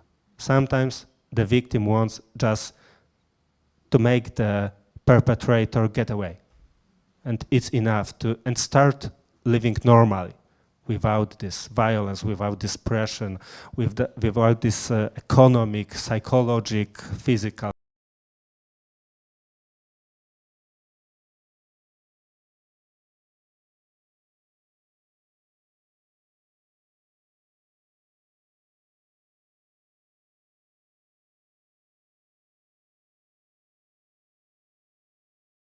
Different cases, two different ways, two different dynamics of the proceedings. But that, yeah. But it is easier to get a prerequisite of at fault divorce when the criminal procedure is end. With guilty of one side, yes. Because there are different legal systems, and for instance, in Great Britain there is no divorce with guilty of one person or another. Well, in England and Wales, not Great Britain. Scotland has a different law. Different law, yeah. In Poland we have divorce with guilty of one person, of both persons. it depends. And if the perpetrator is sentenced, it's really easier to get the divorce with guilty or fault of one side. But in fact, it changes nothing in the situation of the victim.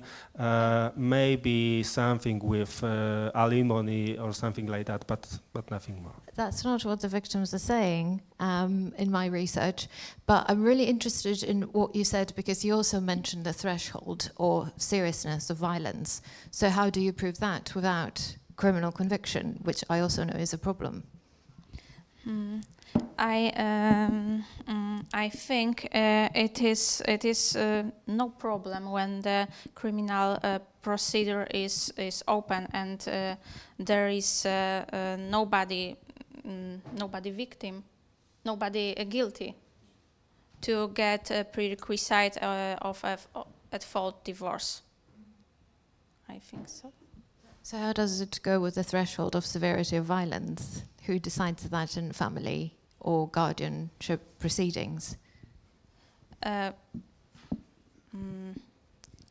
don't know. I well understand you. Could you repeat? Yeah. So you mentioned that when it comes to contact prohibition, the removal of a child, and you explained the differences and the degrees of that contact removal, including PA removal or restriction. And then you mentioned the threshold of serious violence, that these things can only be triggered if the threshold of serious violence was met. So I'm wondering who decides that violence, the threshold, what is serious enough to trigger the cascade of choices you've mentioned? I don't know who. Tak.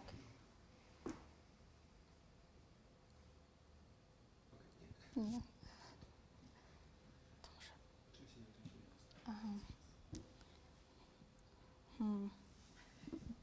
So maybe you will try to continue your talk after the conference. Okay? So now I would like to invite the director of the Institute of Justice to give our panelists the certificates.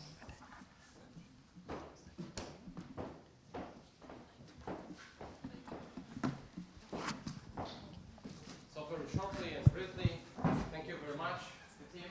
Mr. Professor, thank you. Oops. Thank you.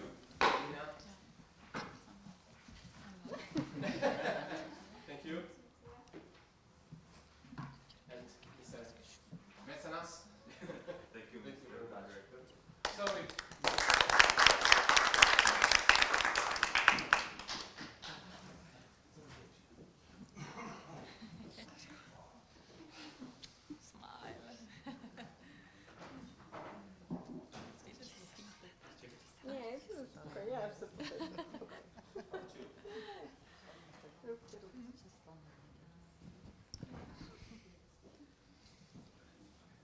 So, dear friends, it was last stage of our conference in the first day of our conference. Unfortunately, it is the end of our cooperation, but only in this grant with our friends from Norway. I want to express my gratitude again. So we have a very strong bond, very strong cooperation, relationship, and so I see the future in the very, very very beautiful color, and so we don't lose contact, stay in touch. I know that you have a flight today, and so I wish safe and comfortable and after all safe journey to home in our cozy Stavanger. Thank you very much. Thank you. And of course, I invite the rest of our audience, the rest of our participants to the second day of our conference in Friday. Thank you very much. Officially, I close the first day of conference.